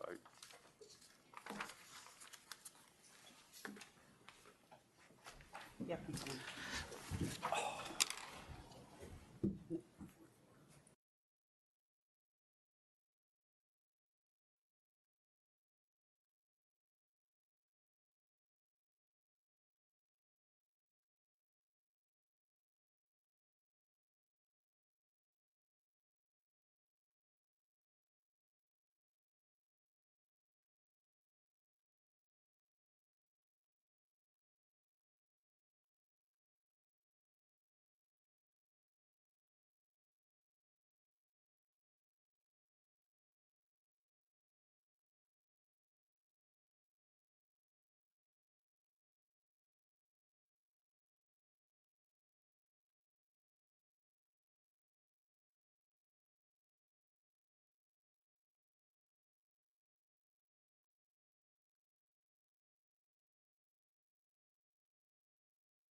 You?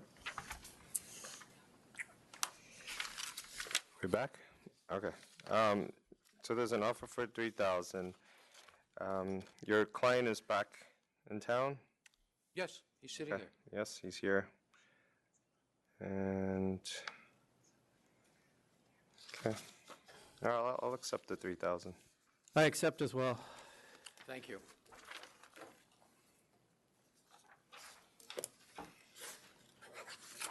Thank you, Have a good day. We can go back to one of the items in Buffalo if you'd like. Oh, we have information? Well, this is not the liquor store, this Oh. is the. There's still other items. Oh, okay. Yeah, Yes. okay. I'm going to recall one of the items in Buffalo, 2551, Karen Kubasik. Make sure we get voices. That one.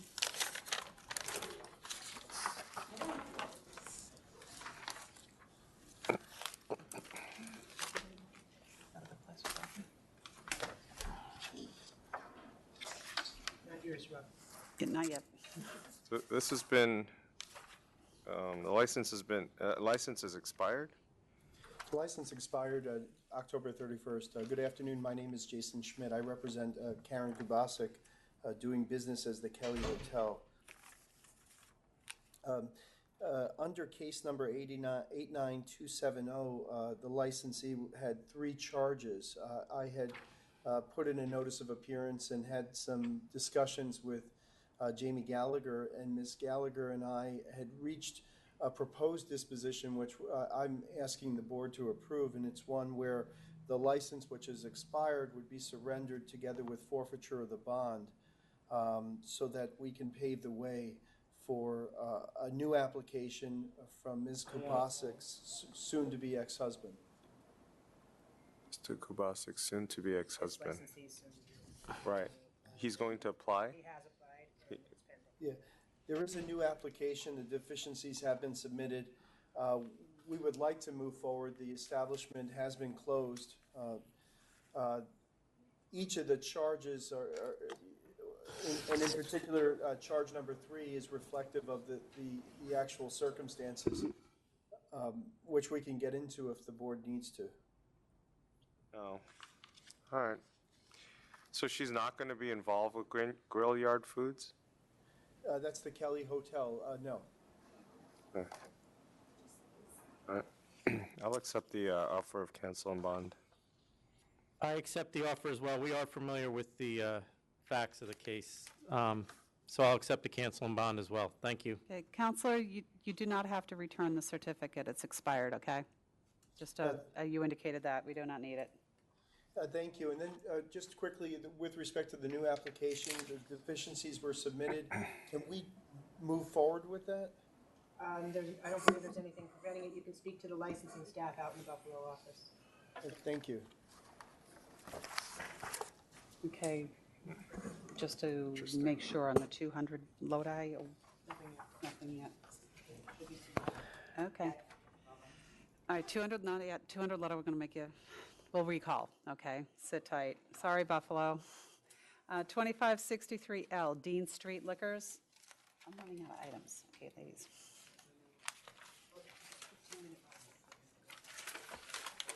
Okay, L.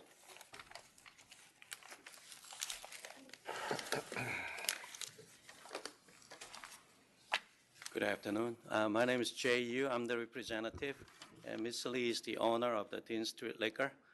We are applying for the new liquor store at the location. Okay, I think we have opposition here. Okay, can we hear from the opposition first, please?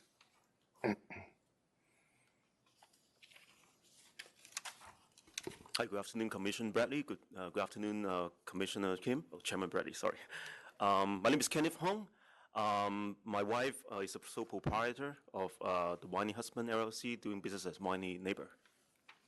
We're here to protest the opening of Dean Street Liquors. I submit the protest material, and close is actually a map that I created through Google Map. Within 0.6 miles radius, that's already 19 similar style of like off-premises liquor stores. We feel that like the neighborhood is highly saturated with the same similar type of business. Also, on the other hand, the map, please? Yes. Please, yeah. Thank you. Also, on the other hand, like within the last year, on Fulton Street, there's 2 new liquor stores that opened as well. So we believe that, like, granting a license to another new liquor store is going to create a destructive spiral to the neighboring business, including us. Nate, you mentioned in your submission that you're only a wine store?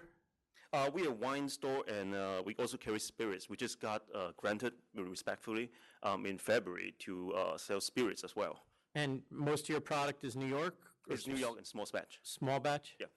And that's a stipulation on your license? Yes, that's correct. Is that accurate? I remember them. They're limited to artisanal products.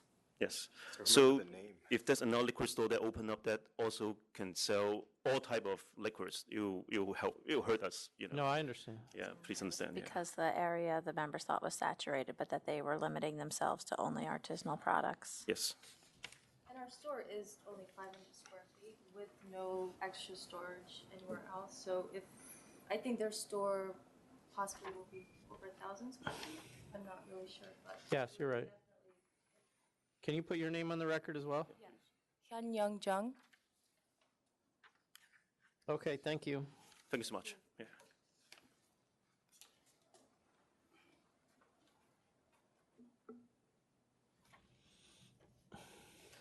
Okay, I have opposition letter here, and some information is not correct.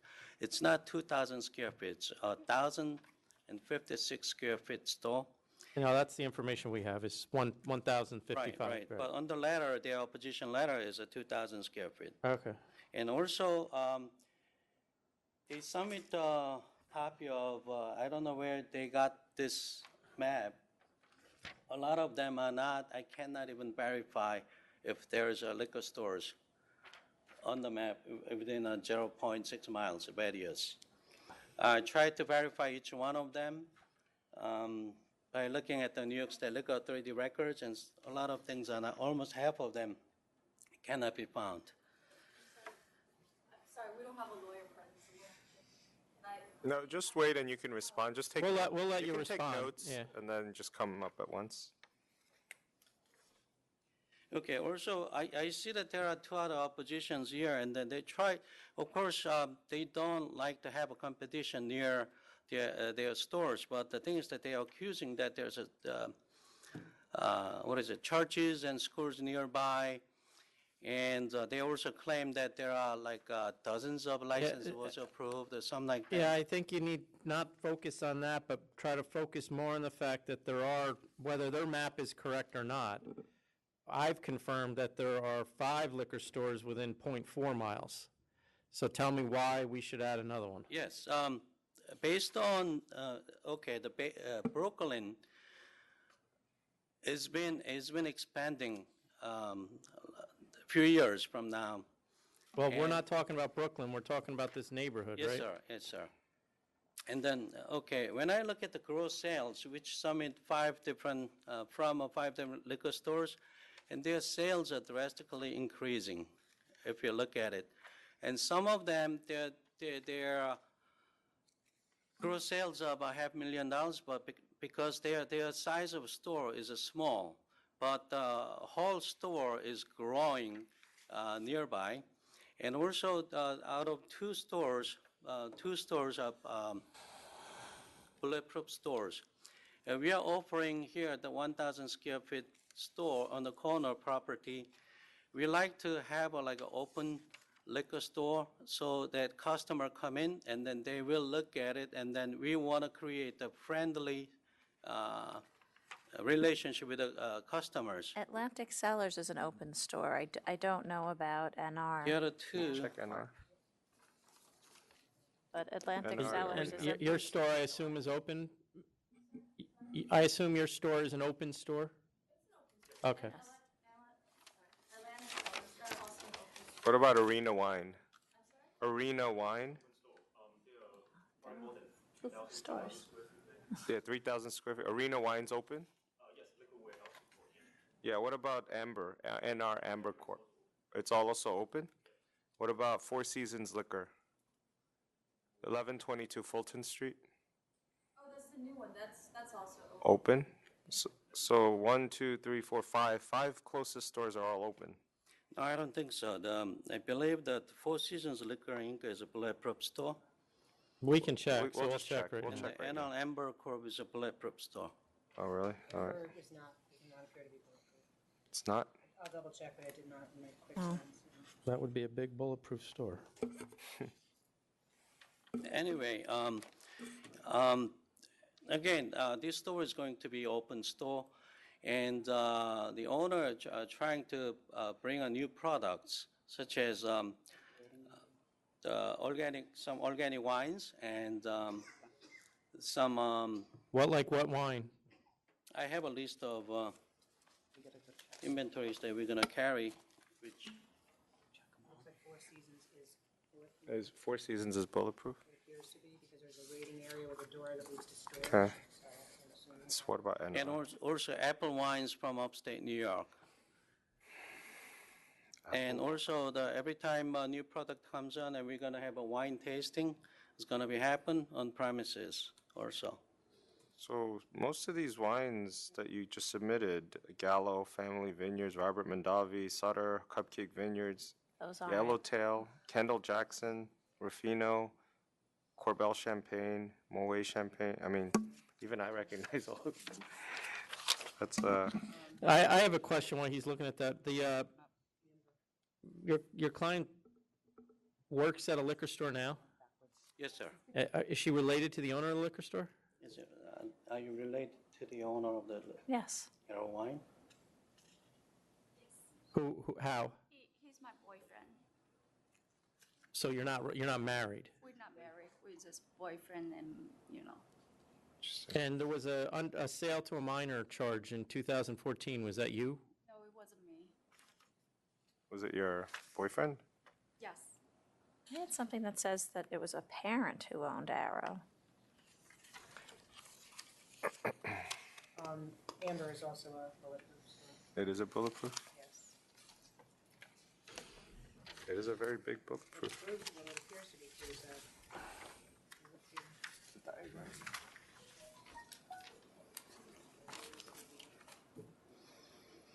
Door entrance, that's all in the storage. Got it. So it appears that NR Amber is bulletproof, as is Four Seasons Liquor. So I'm sorry, so your boyfriend is Lee Hong Lin?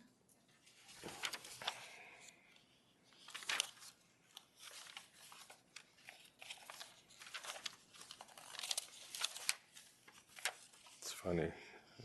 Where's his store located? Where's the store located? My Arrow Wine. Your boyfriend's, yeah. 4804 Avenue N. In Brooklyn. In Brooklyn.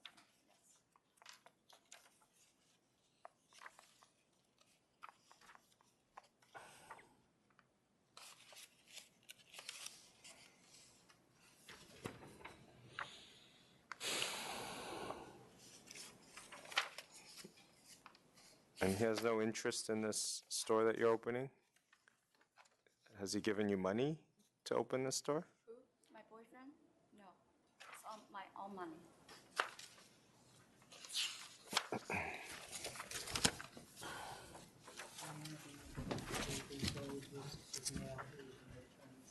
No? It must be him.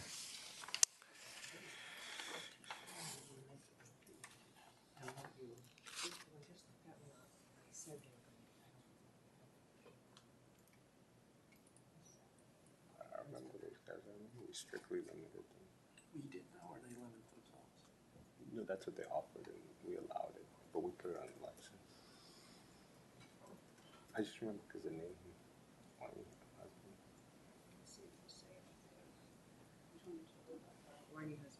Look on the agenda sheet, it was a Well, no, class. we wrote it in, but is it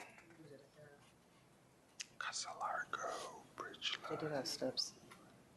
it doesn't say whether we say that to, Or they offered, you mean? yeah, we don't know which one. I'm pretty sure they offered it, otherwise we wouldn't have That allowed was for from the it. class change? Yeah, Class change yeah, from but wine. remember, we restricted it, we said, okay, but only for, We had limited too. yeah. That was only the When they applied for inventory is limited to liquor. initially one, yeah. Yeah, they'd applied initially to be very artisanal, because they're only small, 500 square foot space. Okay.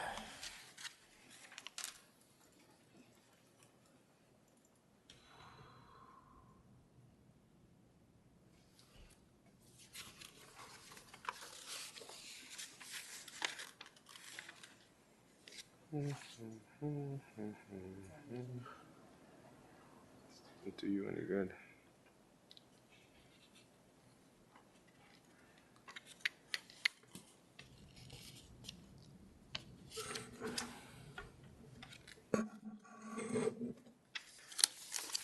There's the alcohol list.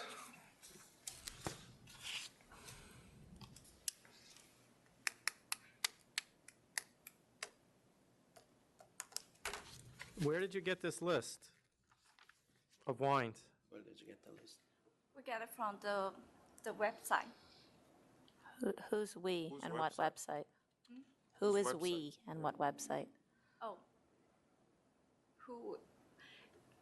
I found the list in the store with my boyfriend, and he gave me some idea, so we find it out. I mean, these are brands that are carried in every liquor store, or should be. Not around that area. You're telling me that those liquor stores around your area don't carry Absolute Vodka, or Belvedere Vodka, 'Cause I've Grey been Goose there- Vodka? No. So I've been there like couple store, and they don't even have these. Really? You're saying No, Like Amber Corp, Amston's. Prospect Corporation, well, Atlantic Cellars, all Why these do we, really I'm sorry, big spaces? what we try to do is that we try to open it, but we're going to add a new products in addition to the current existing the inventories that people carries.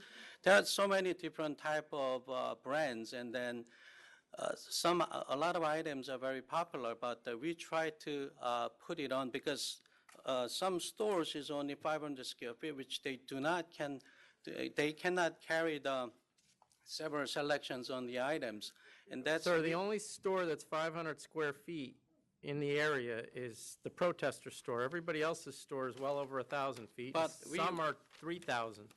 I know that was newly opened up. That we are not gonna compete with them. That's a super big store. But what I'm saying is that the annual Amber Corp, they indicated on the gross sale letter, they said $24.50, but we actually went there and it was not even $24.50. I think they include the basement. And the maximum Well, I can see. we've confirmed that's a bulletproof Bulletproof, store right. with significant storage area, which you wouldn't see from the front. Right. So what I'm saying is that what we try to do is we try to expose the display area for the customers to try to maximize for customers to. I understand that, but what selections. we're pointing out is that the list you gave us when we asked you what organic wines you were going to sell indicates every brand that every liquor store has. They're general large brands of alcohol, Absolute, Ciroc, Belvedere, and many of the wines are mass-produced wines as well. There were no specialty wines on that list. Ready? Yep. And also, the area, they keep saying that it's saturated, but if you look at the sales, it's continuously went up from 2012. And if it's saturated, and then the New York State Liquor Authority allow for new liquor stores, and then their sales should be down, but they are continuously going up. Some of them almost did like a double of the previous year. And So I think their sales in general have increased. That is true. We did license Four Seasons Liquors about a little over 2 years ago, and we're looking to see how those numbers impact the saturation question. There's 5 stores within 0.4 miles, 5,100 square feet of open stores. There very well may be room for another store but not at this particular location and not with the product mix that's being offered, because I don't think there'll be any added public convenience and advantage based on what was presented here today. So I vote to deny. I vote to deny as well, based on those factors, as well as I want to point out that the reason I got up and checked on the computer was the whiny neighbor, who is a protester here, was here to ask for a change of class before I was ever chairman here. And I believe that the board only granted that change of class based on the significant specialty products that they were carrying. They're not allowed to carry the products that you just gave us, which is the general widely produced vodkas and other spirits. So I'm going to vote to deny as well. I think the area is being adequately served, and there is a brand-new license, in my mind, from July of 2013, that I don't know that we've actually seen what the effect of that license is going to be yet. If the sales continue to go up, I would agree with Commissioner Kim. There may be, in the near future, room for another store, but I don't think we're ready to say that yet. So I'm going to vote to deny as well. Thank you. Thank you.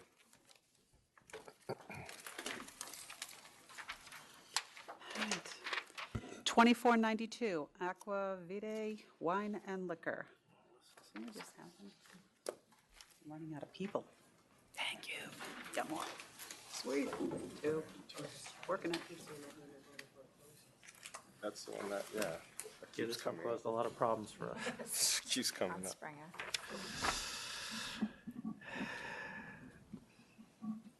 Hello. How are you? Good, how are you? We talked a lot about you a couple weeks ago, Oh, my God. having nothing to do with this case. I was, I know, I mean, it wasn't intentional the way it went, but the thing is, to begin with, I got a letter from the SLA on the 31st of July stating that I made a underage sale on 13th of June. So I was shocked. It was 2 months after the incident, and I had no recollection of what really happened that day. So I took advice from friends, hired a lawyer. He inquired with SLA, asked for if they have any proof. So the proof we got was a couple of forms filled by the inspector and the underage. And the form filled by the inspector said that I did ask for the ID and things like that. So my lawyer was like, you know, it says that you did check the ID, so why did you get a fine? So then we were called here to SLA. We had a session with the judge, and the inspector was also present there, and he said that he made a mistake while filling the form, and he was new with the liquor authority, and under whatever circumstances he made a mistake. So and that's pretty much about it. My only concern is, one, that I was not told on the spot that I made such a mistake. 2 months after the fact was too late for me to even know what really happened. I'm new store. That time I was like 3 months old maybe, and I am very, very careful about any kind of underage selling. Now, if I might have made a mistake, I mean, since SLA says that, so I mean, all I'm saying is that it was a first offense. I'm very careful. I'm even more careful after this incident happened. Not in a situation where I can shell any money out. Not making any money from the store yet. That's all. I mean, anything. No, just that, you know, you're in a very highly sought after area. We've had several applications come in recently that you end up being very close to one, if not within the 4 closest stores. And so I think, you know, it's a good location to probably have the license and to really be diligent about what you need to do to maintain, I'm sure. especially the sales to minor. Our standard fine for your first offense is $3,500. And I guess you're submitting your ATAP certificate, so that'll We'll get. take care of their document. You just take care of Right, the. so penalty. $3,500 is the penalty. And I want to reiterate what Commissioner Kim said, the reason I said we discussed you a lot is because everybody, it seems like, that wants to open a liquor store on Long Island wants to do it within 0.5 miles of your store. No, let me tell you the reason for that. I am. Well, whatever, it doesn't matter what the reason is, but my point is. Why I am suffering, that's why that's what I want to bring in. Because I am like about 1.5 miles away from the wine guy store. And there is Costco like 3-4 miles away from me. So bottle buy stores another 3-4 miles away from me. So these are this is what my competition. So that's where I might be a good location, and that's what I looked at when I bought this store. But I didn't realize how business worked very well that time. And now that I'm in the area and the competition I'm dealing with, that's where, even though I have a good location, nothing really seems to work because you can't just compete with them. Well, the only thing I can tell you is there's a lot of people out there that want. They want. So you can sell it. Some people are not aware of. All right, but we're not here to discuss that now, so. But the way to, do underage sales to prop up your sales is not the way to go, for sure. I definitely don't want to do Okay. that. All right. Well, So I'm gonna also agree with Commissioner Kim on the $3,500 fine. That is the normal first fine on a underage sale that we would give to anybody that comes in here, whether they went to hearing or not. So we really can't go any lower than that. The ATAP will give you a discount on that, which they'll take care of. And the wine guy was recently prosecuted and charged heavily by the members, and so their illegal practices should be stopping, and you should have more of a level playing field now that they're no longer interlocking interests from the wine guy. Hopefully. Yeah. Good luck. Thank you. good luck. 2542, Camille Productions.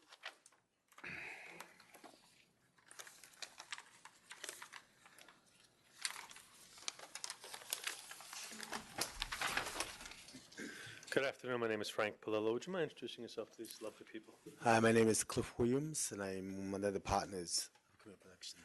That's all. Just your name. The new trade name was added through the renewal, not an endorsement? It actually was. I don't. Don't do an endorsement anymore. We book it as an endorsement, but all they have to do is give us a certificate of a surname and tell us. This was done, Former Chairman Rosen. Okay, There can we was no just get a en- memo to council's office then, because we didn't know? Well, it'll still be showing as an endorsement. I don't think it did. In this case, it didn't. That's what Yeah. I was looking for. That's why I put it that it was done through the renewal. Right, okay. For the record, my client has never misrepresented his sales. Have you? All the time, sir. Every time I come up here. All right. Being the excellent adverse history you have, I'll accept the 4,000. I accept the 4,000. Have a good week. Too. Okay. Ms. Connolly, you ready to be recalled? Okay. You know, it should have been. 2531, Valentine Grocery, we're recalling. Thank you. I appreciate the time. I've spoken to my client, and as long as the 6,000 offer is still on the table, he's willing to pay it. He just does need some time, if that would be okay. Well, he's canceled now. Well, he's had a lot of time. I know. He's been out of the country, and yeah, I know. I just told him that. I mean, I don't know, we're not a bank, unfortunately, so we can't really set up a payment plan for him. No, he doesn't need a payment plan. He actually told me in the hall if you would indulge him with just 1 week to come up with the money, that would be okay. Jackie, is that? Yep, that would be fine. We won't, once he pays, then he can come in and retrieve the license certificate, right? Because we've already canceled him. Okay. He has to come back in person? Well, You can come, I think, one-stop right? shopping, or we can mail him the certificate, but you wouldn't be able to open it up until you receive the certificate. Okay. Okay, thank you. 1 week? 1 week. Thank you. And so what are we doing here? So the reconsideration is granted, $6,500 fine to be paid in 1 week. Right. I thought in it 1 was week. 6,000. I'm sorry, 6,000. See, she's listening. I was just testing you. I'm writing 65. You could go 65 because it was 18 and under, but since it's Black Friday here, I'll. So we'll just say by. We imposed 6,000, though. No, I know. Yeah. Why did we do that? Because we you probably did. didn't see the 18. Okay. That's Yeah, fine. 6,000 Thank in you 1 very week. much. Thank you. Down to be 1 week, and you come in on the 5th floor. We'll send you a notification, but come on the 5th floor and pay counsel's office down there. Thank if you he's very coming in. much. 4th floor, sorry, 4th floor, then 5th floor to get your license. One-stop shop. Not yet, huh? What's next? 25 47, Sunset Sports Bar. I'm getting a run out of items. Yeah, we could get Those other Buffalo. people. Okay. Gonna send this back to Licensee. council's office for a hearing. This is the one? Yep. This is the one where you granted a stay pending reconsideration. Wait, no. Okay. Timothy Alnick for the licensee. With me is the principal, Luis Rivera. Mr. Almond, do you want to go back to council's office for a hearing? I would like to, yes. All right, I'll grant the reconsideration, send it back to council for a hearing. Grant, rescind, return. Anything else? And I agree with that as well. Okay.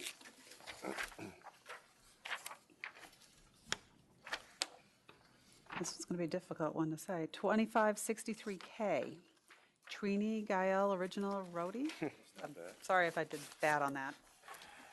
All right. Anyone from community board here? No. They're opposing the live music. I mean, their letter seems to indicate that they would oppose any establishment's request for live music. There's nothing specific to this location. It's a full restaurant with a full menu. They've been operating for about a year and a half. There's no violations. You know, they'd like their clients, their customers to be able to have a, What's the live music? And how often? once a week? It's like on the weekends. Yeah, on the weekends, it'd be like a three-piece calypso band, drum machine, keyboards. Are there residents Guitar. above the location? Sorry? Are there residents above? Are there apartments There's above? nothing above, and on either side, there's no residents. I think at the end of the block, there's an apartment on the corner. Isn't the subway the elevated train in the middle of the street? Yeah, and the subway's right there. Where exactly would they locate this three-piece band? Right to the, as you enter on the As you left-hand enter? corner. The right-hand corner, sorry. All right. And there's no dancing? You won't have dancing? No dance. Yeah. There's no dance. Well, we try not to allow that, no. We try not to, or you don't allow it? No. And is there a DJ? They'd like to have DJ, they put that on too. It's a- Well, how is this changed? Is this on the original license, the DJ and the live music? No, besides the upgrade, they're adding DJ and live music. Oh, So so it's they're two not issues. doing live music right now? Correct. Yeah, I don't know. What's more important? I mean, I think they've shown that they've operated with no problems there, and there's nothing specific from the community board. This is a family-run business. It's, Well, the only thing I'll say is that this community board doesn't really protest to us a lot. So my concern is the fact that they actually decided they were going to write us a letter means that there is a concern here. again, the letter just says in one line that we oppose the DJ and live music. It doesn't say why, and it doesn't seem like it's anything specific. I think we know you can why. Extrapolate what the reasons are. Well, I mean, Noise, different crowds. it's going to be in keeping with the, the cultural, similar to the menu. It's going to be calypso music. It's not going to be, So I don't want this to be violent turned crowd. into a nightclub. That's what the community board's also probably concerned about. At after hours, you're probably, because you're allowed to have live bands, and just clear away the tables since it's such a small place, and it can actually be turned into a mini dance hall. Did he, and another question I have, did his original application, did he request full liquor, or is this just Trying to get in there. restaurant wine? I believe, no, it was just beer wine. Beer wine? He told me he wanted to see if, get to know the business more before he tried to. I mean, because my concern is the same as Commissioner Kim's, as well as the fact that I think you're just open over a year, right? Yeah. They had community board approval for the restaurant. Well, hang on again. The other thing I want to point out is it's a family-operated business. His wife is the chef. He and his son are the owners. What are the hours? Right now, we open up to 2 in the morning, from 6 a.m. to 2. Is that what you're permitted, or is that, Yeah. that's on your license? Till 2 a.m.? Well, back in the original application, the application was amended to recorded music only, because the community board was in opposition to the live, so they presented live music back then, but amended it to conform with the community board. I'm just trying to find a why. I think it's, yeah. Okay, I'm ready. I don't know if you have this. There was an email to Anthony Caraballo, June 2015, saying information provided by the applicant indicates that they plan to have live music. Please be advised that community board 10 does not support the granting of a liquor license to an establishment that indicates they will have live music. If you will refer to your records from last year for this establishment, you will note that we at that time advised you the same. I'm just trying to find if So they had they had explained. objection to live music for the RW.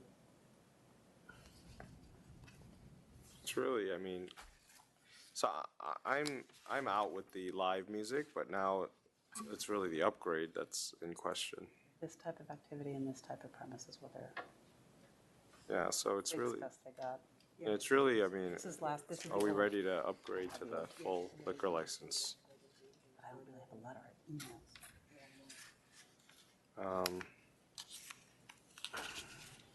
Any thoughts? I was okay with that simply because The upgrade?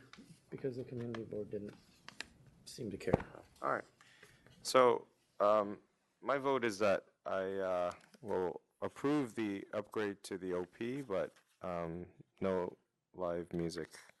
Just continue with recorded music. What about the DJ? Is DJ Or okay? DJ either, no DJ, no DJ. I'm Want this gonna, to be a restaurant. yeah, I agree with Commissioner Kim. My main concern is the community board denial of the music. They clearly are more concerned with the music than the OP. So I would be a little more apprehensive to give the OP this early, but since they're not objecting to that, I will grant it. But I'm not going to grant DJ or live music. Because my concern is that this is going to turn into a nightclub. I think that's what their concern is. And that is complete, the community is just disrupted by those types of establishments. So, and he doesn't have a track record to establish that he wouldn't do it at this point. It's only a year. So I'll grant the OP and no music. Okay, the community board did indicate that there is a lounge in the area that's problematic, along with a sports bar. Okay. So, and as this being a restaurant, yeah, that was one of their concerns back when you first got the license. Saying that one closed. That is shut down. Which one, the lounge But or you the might have- sports bar? You might have to go, But it's a lounge sports bar. Oh, there's the same one that was place. back then. Okay. You know, you can, That's not in existence. Okay, well, we upgraded you to the OP, so, establish a track record, and then we'll see. maybe convince the community board. And convince the community board, yes, thank you. All right, so we're going back to Buffalo? No? Okay. I need two others. Oh, yeah, okay, I know they're here, I'm just trying to use our resources here. And I would tell, in Buffalo, we haven't forgot about you. We're still trying to No. find the information. 2561, 1090 Liberty Deli. 2561 at the bottom.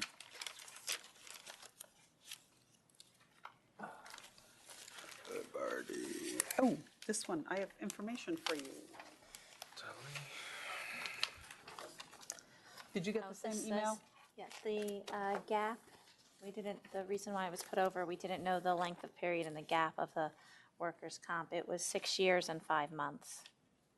6 years and Yes. 5 months. And there's still they don't have workers' comp coverage? Does he have workman's comp? I haven't been able to get in touch with them. Yes, they've had coverage from December 16th, 2014 to the present. Talking about the same one that I'm they could- sorry. No, they have, I'm sorry, not 6 years. I apologize, 6.5 months, not 6 years. This is the printout. So it would be $2,000? 1090, I'm sorry, no, 2561. This is Liberty Deli Grocery Corp. Yes. I'm sorry, not 6 years, 6 months, So I 6.5 thought they were months. also, they had an outstanding obligation with workers' comp too. This is the one that owed 14,000? I don't have that information. Okay, 'cause I have Jared went into the workers' comp system and pulled up what the gaps were. so did, Lisa did through the enforcement department. Is I'm that, wondering, So we had two do we have the people same doing- one? is that our concern? Well, we had asked what the gap was, Yeah, and that's, and now we got conflicting information. Well, but they're charged with the stop work order on December 16th, 2014. And my information is that it was a 6.5 month, not a 6-year gap. So what's that, make it 2,000? This was, we got an email from workers' comp. I had this from Jared. Okay, it does, oh, we had seen that too, didn't make Yeah, sense. no, I wasn't on this. They do not have workers' comp compensation, they're not exempt. We found an employee working the area. Has an outstanding balance of 14,000. Because there was something, I guess there was a question on here that Yeah, didn't make this- sense. But Yeah. that 14,000 could be the coverage for the 6 months they didn't have, right? 6 months, maybe. I don't know. But they still, they do not have coverage. That's one of the things. That would be a Are they open? I don't know at this point.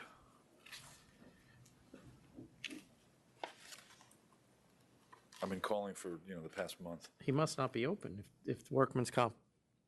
The store phone stop number's work order disconnected. was I had a issued. number to the The store. what? The stop work order was issued. Right, so that would close them. That would, until they got But, coverage. so so 6 months looks like what the time frame is? Mhm.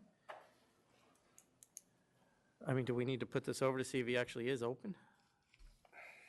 Well, if he still doesn't have it, he can't be operating if he hasn't corrected it. But he hasn't turned the license in either. No. So you could cancel. So your information is they don't have a Correct. policy? Correct. Oh, I thought you said, okay, That came from workers' comp. all right.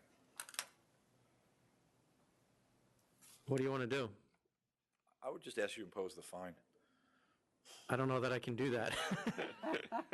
That's why I'm asking you. You want to keep putting it over? I don't want to keep putting it over, but if your guy, it doesn't, our information is that he does not have workman's comp insurance still, which would indicate to me that he's not open.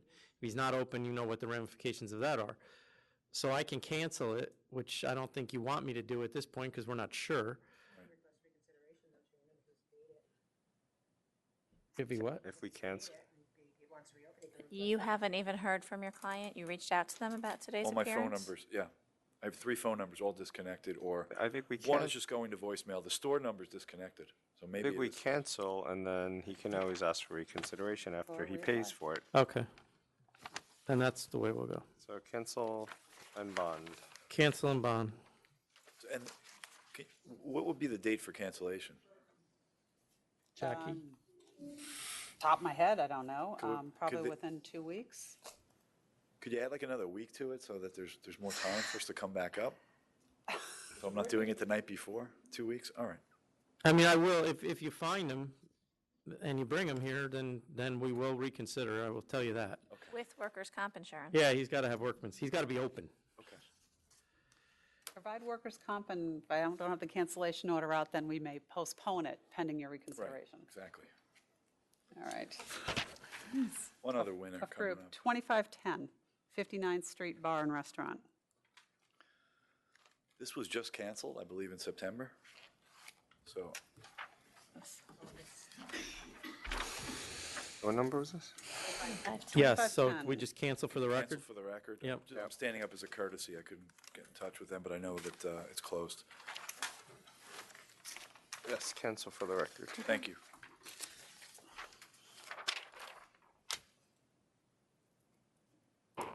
And I have no other signed-in items, so can we go back to 9? Pardon? We were making a visit. We are right now? I can't locate Noel at the moment, so I'm going to transfer it to Oh, but we have somebody visiting the, Want to just keep going through the calendar? yeah. Yep. Oh, that's his client. Yep. So, what's your client's name? Mr. Saad. Saad? We've sent an investigator to the store, so we're waiting to hear back whether that store is actually open or not, and then we'll take your case up. Okay. All right.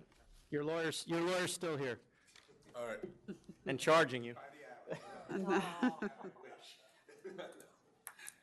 Okay, just make sure I don't have any other ones. Okay. 2470. Cancel for the record. Cancel for the record. 2471. 2,500. 2,500. 72. 6,500, accept. Accept 6,500. 2473. 6,000, accept. Accepts, no, 6,500. I'm sorry, wait. This is 2473, a no contest. Oh, 20, I'm sorry. So I have 6,000, but why was the previous Yes, one I so did. high? That was my question. 8,500 for sale to minor? I can pull it up.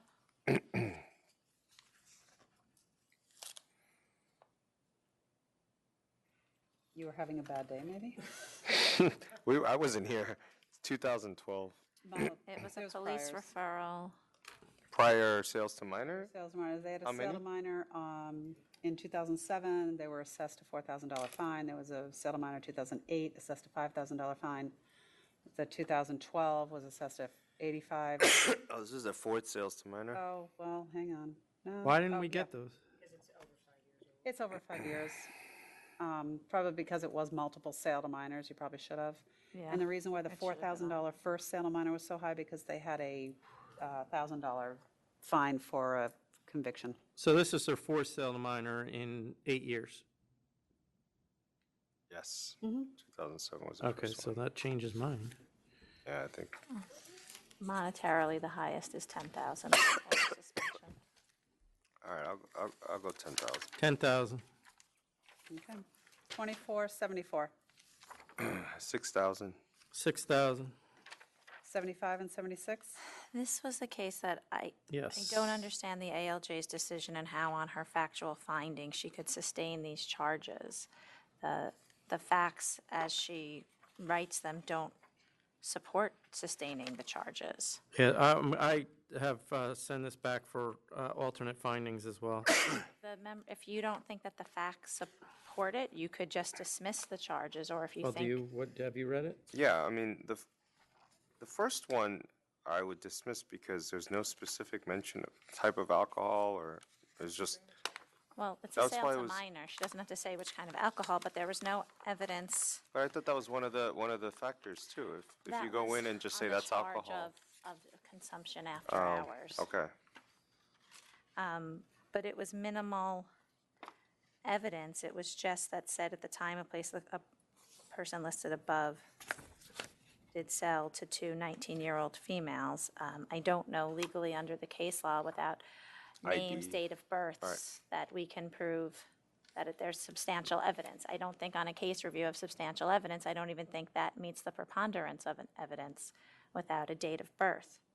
And then he doesn't have anybody actually drinking, correct? I Correct. mean, it's a karaoke room and there's beers in the room, but they don't put Well, any there in was their no hand. service, yes. Right. There's no evidence of service, so I don't understand how the ALJ came Okay. to these conclusions at all. You are free to send it back for No, that, I alternative don't, findings. well, Yeah, I think I'll just dismiss. it. dismiss both charges.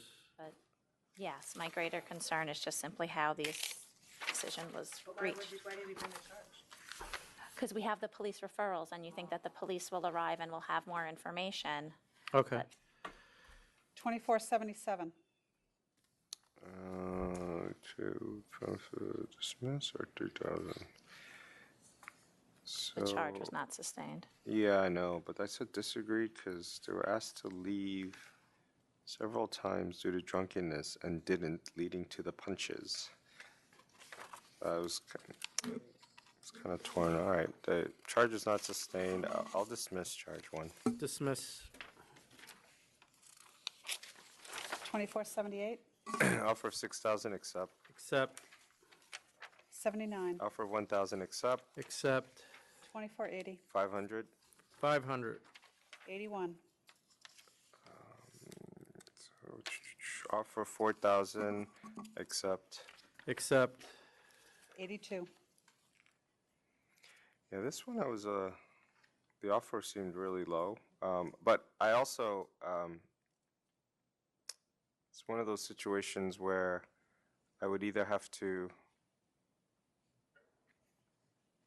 I think I'd have to let you make the determination and You'll concur with what you have because I do have conflict.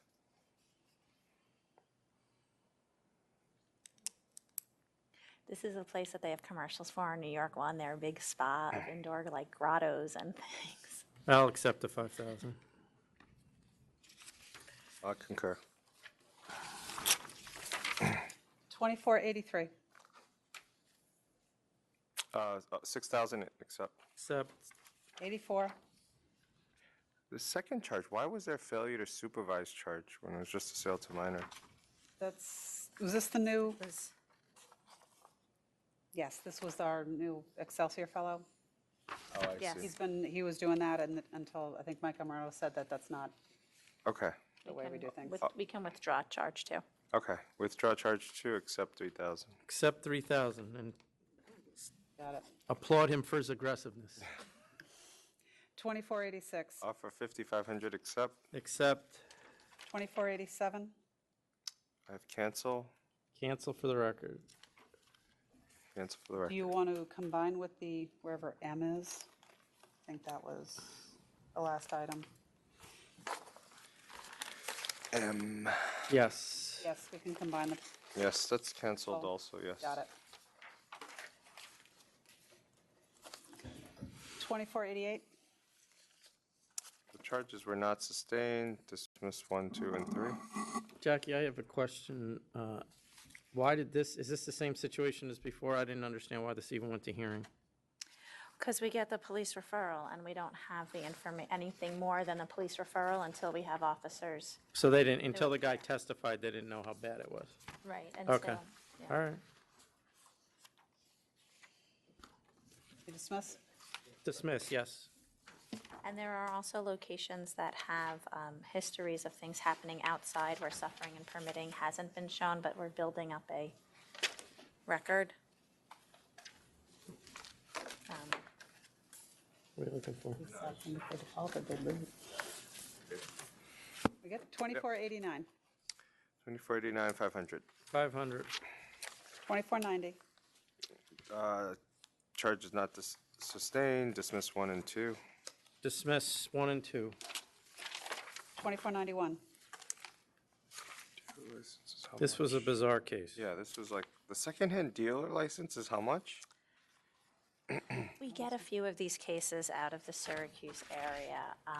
The thing that really offends me, it's things like baby formula and other stuff. That's what I mean, there was no liquors involved here. No, this is a totally an A or an AX license. So it's a shoplifter coming in and getting $12 for a bottle of baby formula. Mhm. Yeah. So what's the, Purchasing stolen goods, maybe. so what kind of charge? It's a failure to comply with local regulations. guy It could didn't have be a an improper secondhand. conduct because they're committing a crime. It's stuff that people eat. You know, sometimes we see razors and shampoo, but this was all edible stuff and baby formula. So what's the proposed penalty for that? Secondhand dealer license? $1,000 a hit? $1,000, so 2,000? Yep, 2,000. 2493. So workers' comp, what was the time period? 227, it was over a year. So, It was from February 2015. 17 months. No, it's from, it came back into without effect on coverage for 2 February months? 27th. Oh, okay, 2 months, so it would be 1,000, yes. Accept, offer of 1,000, accept. Accept. 2494. 3,000. 3,000. 2495. Less than 30 days, 500. 500. 2496. Offer 5,500, accept. What's the name of this one? 75 Gourmet. Oh, okay, I lost one. Accept. On 2497, I have a request for Attorney Flynn to adjourn to 12:01. That's okay. 2498. 1,500, accept. Accept. 2499. Offer of cancellation, let's cancel and Can we bond this or no? You'd have to be a counteroffer. Yeah, Counter they of didn't include it. Huh? They didn't include the bond in the offer. Yeah, so counter of cancel and bond. Yeah, counter, cancel, and bond. The sales are over. 2500. certificate of authorization, I cancel on bond. Jackie, the certificate of authority that you included, where did that come from? That was when this is their second application. They were initially disapproved with a different name. It was Harley's. And I believe that's probably why we issued the license with the condition, because they were operating with, yeah. We had Yeah, disapproved Harley is Harley spelled Pub and Grill, different. and they changed the name to. Why Harley. would we disapprove that? It was very convoluted. They didn't have the information that they needed. Okay. So they reapplied, which is what we Which is asked what them to we do. told them. However, they tweaked their name, but they've been trying to get the tax to change the certificate. And they defaulted. Right, they defaulted, Which is ridiculous, because they haven't solved anything. So we either cancel them bond or call them in. All right, call them in. Call them in, then. Over 12-1. Okay. 12-1. Got it. 2501, 6,000. 6,000. 2502, Cancel on bond maybe there's just been no response. He was arrested for menacing with a weapon. And the police says the record's sealed. Which means it got dismissed. Is that what it means? Yeah, it's just They're the failure to They're notify just not responding us. Yes, it's just the informing us is the charge. Okay. So what, 2,500 then?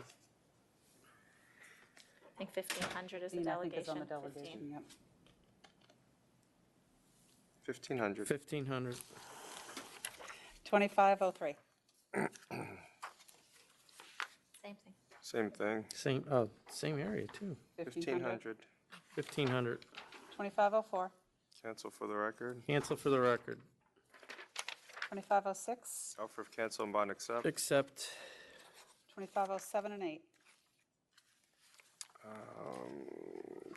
Workers' comp was 7 months. 7 months, so that's That's 2,000. 2,000. And consumption on premises. All right, offer 4,000, accept. Accept 4,000.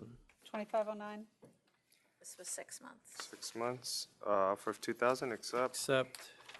2511, 500. 500. 2512, and 2563A. I'll accept this offer, but if they do promoter one more time. Want I'm a gonna warning about cancel. promoting? Yes, I'm going to cancel if it's the promoters that are causing all the problems in that venue. Can we change their license here or no? What do you mean, change it to what? Can we say no promoters? We can warn them about using Yeah, them. why don't you warn them? All right. Yeah. May So result in 5,500 and a warning about promoters. 2514, 4,000? There's food issue here. Should we bring them in? Because we don't know if they have food. Yeah, I was going to cancel them, You're going to cancel? but we can bring them in Let's bring them in. because they defaulted. 12-1. over 12-1. And you want to, let's see what they even show. 2515, So why was there not an availing charge here? That was my note. I didn't have an opportunity to speak with the prosecutor before the meeting, but if you want to put it over, I will speak to her because that was my initial reaction. Why not avail? Okay, let's put it over. 12-1.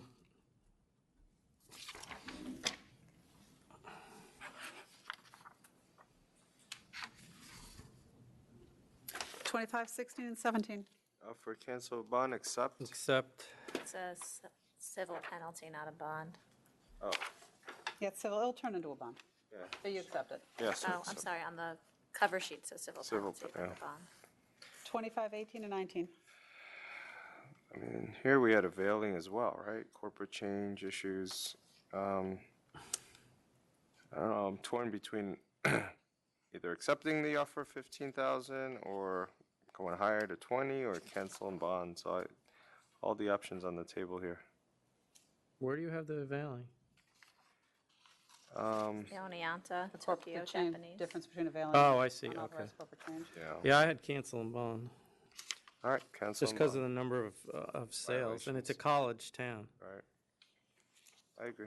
Cancel and bond. Cancel and bond. 25 That's a counter, right, or is this? Found, that's a counter. Counter. 2520.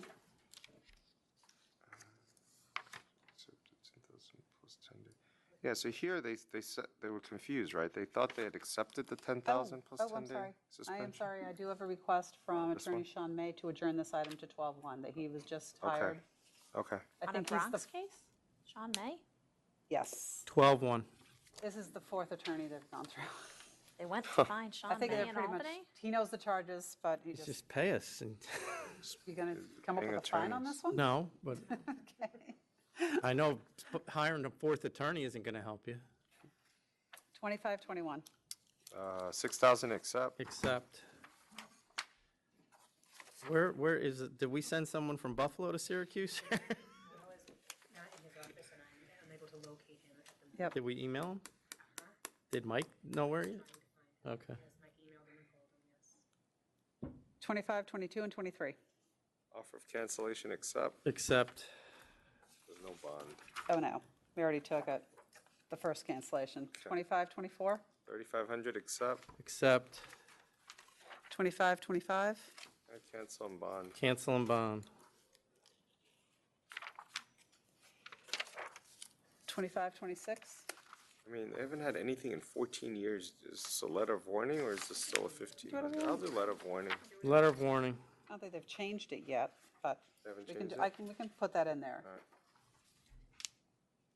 I believe they're multi, Sometimes aren't they they? put back the original name so they don't have to file anything else. But this was a Or if default, they've- but it's, Original name. Yeah, they're a master file. They are master file. 25, 27. I mean, they filed, did they remedy this situation and it's a impose the default, fence? so we don't know. Oh, we don't know. We can send somebody out after you impose a penalty and see. Because they have Gonna be a winter. really good history. 2,500 and send somebody out? Yep. 2,500, send enforcement out.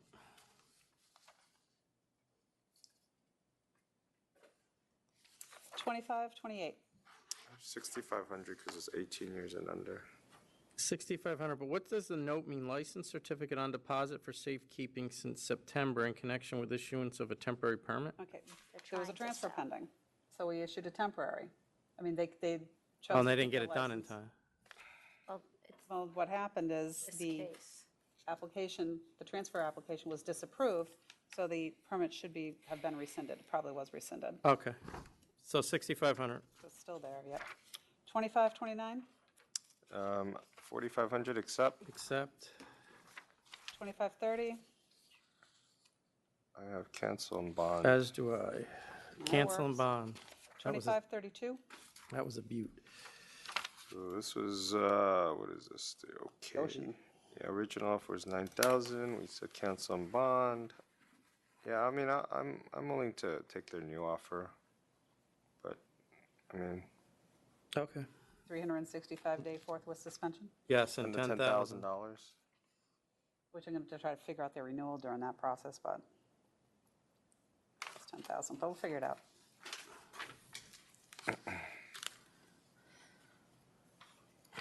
$25.39, I have a request from Attorney Flynn to carry over. 2539, What about 33? 33? What about 2533, Oops, 34? did it get stuck?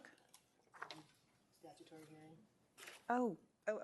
City Northborough. Yes. Two of them. My licensing it over, don't worry about it. You're not, Chairman granted an adjournment to 12:15 because Mr. Springer didn't receive a report.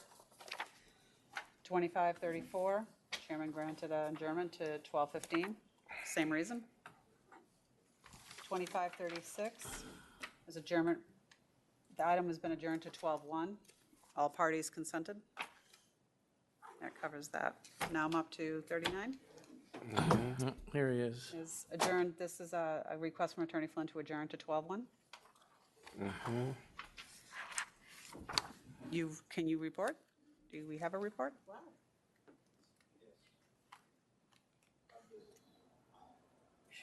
All right, all right. Hold on 1 second. Director Cologne? So I'd like we'll have to to- recall the number. I am recalling item 2561I, 200 Lodi LLC, Buffalo. Oh, he's still there. Applicant, he's still here, Mr. Saad? Yeah, yes. Okay. All right, let's see. We have a report. So Fun City. Fun time, right? Fun time liquor store in Syracuse. Place is out of business, empty shelves, empty location. Spoke to neighboring business, confirmed they were closed, but could not give a time frame. A correspondence was sent over to last known address with no response, and follow-up calls also were done with no response.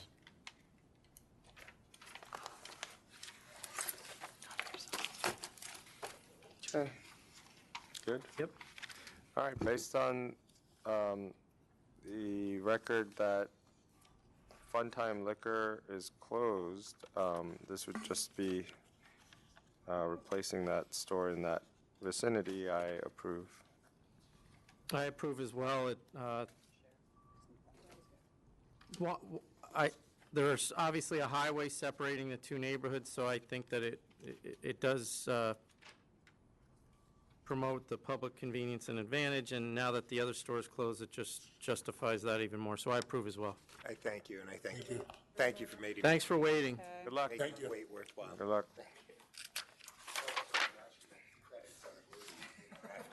Have a good day. All right, thank you, Michelle. Thank you. What, were you getting a massage or something?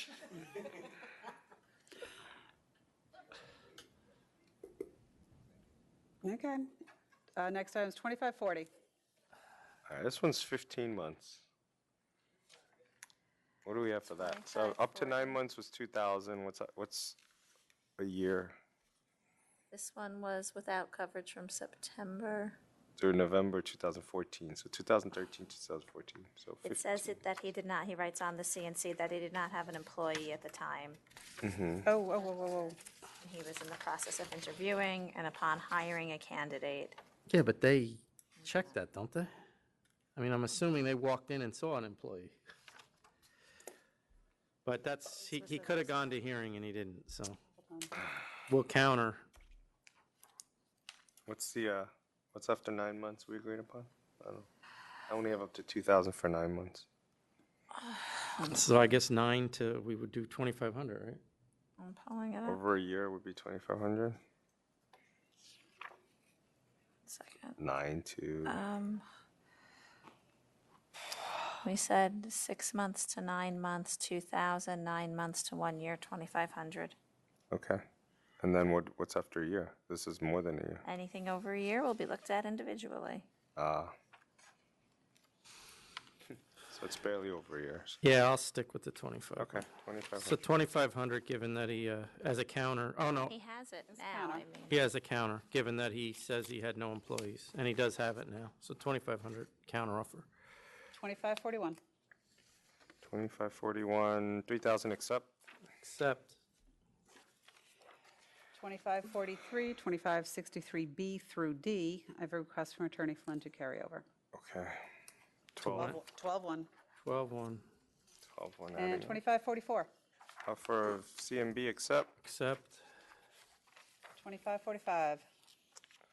I had a counter of 9,500, but I could accept the 7,500 if Chairman. No, I'll thinks counter. Because of the excellent adverse history. Counter 9,500.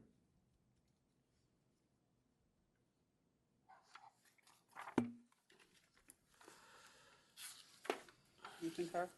Yes. Okay, sorry, I didn't hear you. 2546. Offer 10,000 accept. Accept.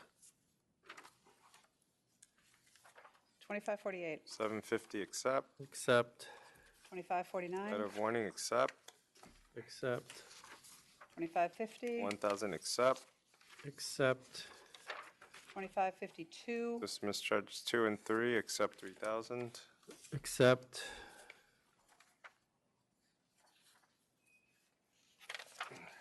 2553. 3,500 accept. Accept.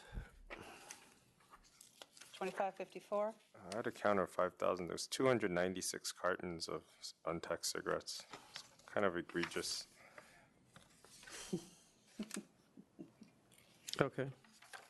Counteroffer. Okay. 2555. Okay, so here, I think they made a false material statement, said that they weren't buying stock of previous owner whose license was canceled, but then they ended up buying it anyway, trying to get around it. Was this because they were on a COD? Was this the one? Is it because they were on a I COD? haven't figured out why they did it. I was reading that myself. I was questioning what the motive of lying to us was. Do you buy it cheaper? Is that why? It would be the, Don't you just not get this it? guy, the prior. It was never, Didn't he probably just it think was never applied for. he's buying the stock of the previous But owner? he affirmatively sent us a letter that I he know, wasn't, said he yeah. wasn't going to do it, and then, well, Sorry. Oh, no, it's not. 714. Oh, yeah. 11. The license list. Oh, that's what it was. He was on COD. That's what they were trying to get around paying the wholesalers. Still on COD, yeah. Yep. So this is how they can, we won't issue a liquidator's permit. Because they owed money, They lie right. and keep the, yeah. so they lie and. And put an ATM machine to make Yeah, money to pay the cancel and COD. bond. Yep. Counter, cancel, and bond.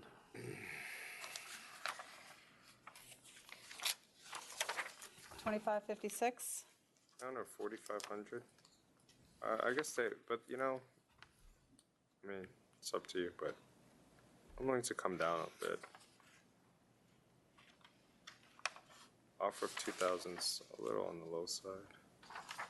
They removed the 2014. stairway to the second floor. What did you want to counter with? 45. Yeah, Mm-hmm. 4,500. Okay. Counter 4,500. 25.57. 1,000, except Except, Is this the same as the other one? it is kind of. It's a no live. The one that we just did the entertainment 2,000 on? permit. Did we do 2,000 on this? Oh, no, the other permit. Is this the one that they said is the new permit? yeah, in White Plains. Yeah, for dancing Okay, and 'cause I live. think we just enter- hit somebody with 2,000 for the same Yes. thing. Did we? Oh, then let's stay. Was that the only charge on it? Hang on. Consistent.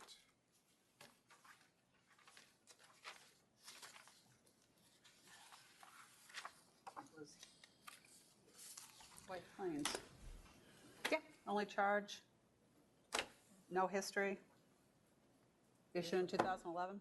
I thought we were doing local 1,000 What do we have? apiece. I thought it was before, and then that's why we got to 2,000. This was a no cabaret What do you license. have, 1,000? No, for that one, I don't, what, we fined them 2,000 for one fine? Yeah. I think it was 2,000, right? Yeah, that's what 2,000. Okay. Yeah. So It was the counter, same. can we counter them again? I can recall this if you'd like to Yes. change. You do Yes. want to, okay. And we'll put it all at 1,000. Yes, Okay. that sounds Very fair. happy. Recalling item Well, 2559. because I just don't, this one right here is going to be difficult to prove if because he said he went to the town and they didn't even do the application for the permit. It's similar to what we do. So we have a permit, but no app yet. Okay, Okay, so we'll finish 2557 is the one we're on right now. so I'll accept 1,000. I accept Except 1,000. 1,000. And we'll recall 2559, that's Sofrito. And we'll counter with 1,000. Well, you can accept the offer with circumstances and reduce it to 1,000. It was a $2,000 offer. Okay, So we accept the it offer with circumstances, reduce it to 1,000, with circumstances and reduce to 1,000. Okay, good. quote unquote. Quote unquote, it all works. Okay, let me put that stuff back. 2558. 3,000. 3,000. 2563 is the last request from Attorney Flynn to carry over. He just didn't show up? 12-1. Was No, he here had a- today? No, he had a personal Okay. matter to attend to. 12-1? 12-1. And the last is 2563F. I have a request from the attorney to carry over to 12-1. Wait, M60. no, wait, 2563 is 12-1. And then 2563F is what? Hang on, 2563. Yeah, that was the hibachi. We have a lot going over. Oh, yeah. That's over here, sorry. 12-1. Wrong pile. So, and it says Yes. adjudicated cases are pending? Yeah, and that one I would not normally have sent that. Mhm. Would have either waited or had it come out for 589, but. They're gonna be But we're going to have Oh, I those, see.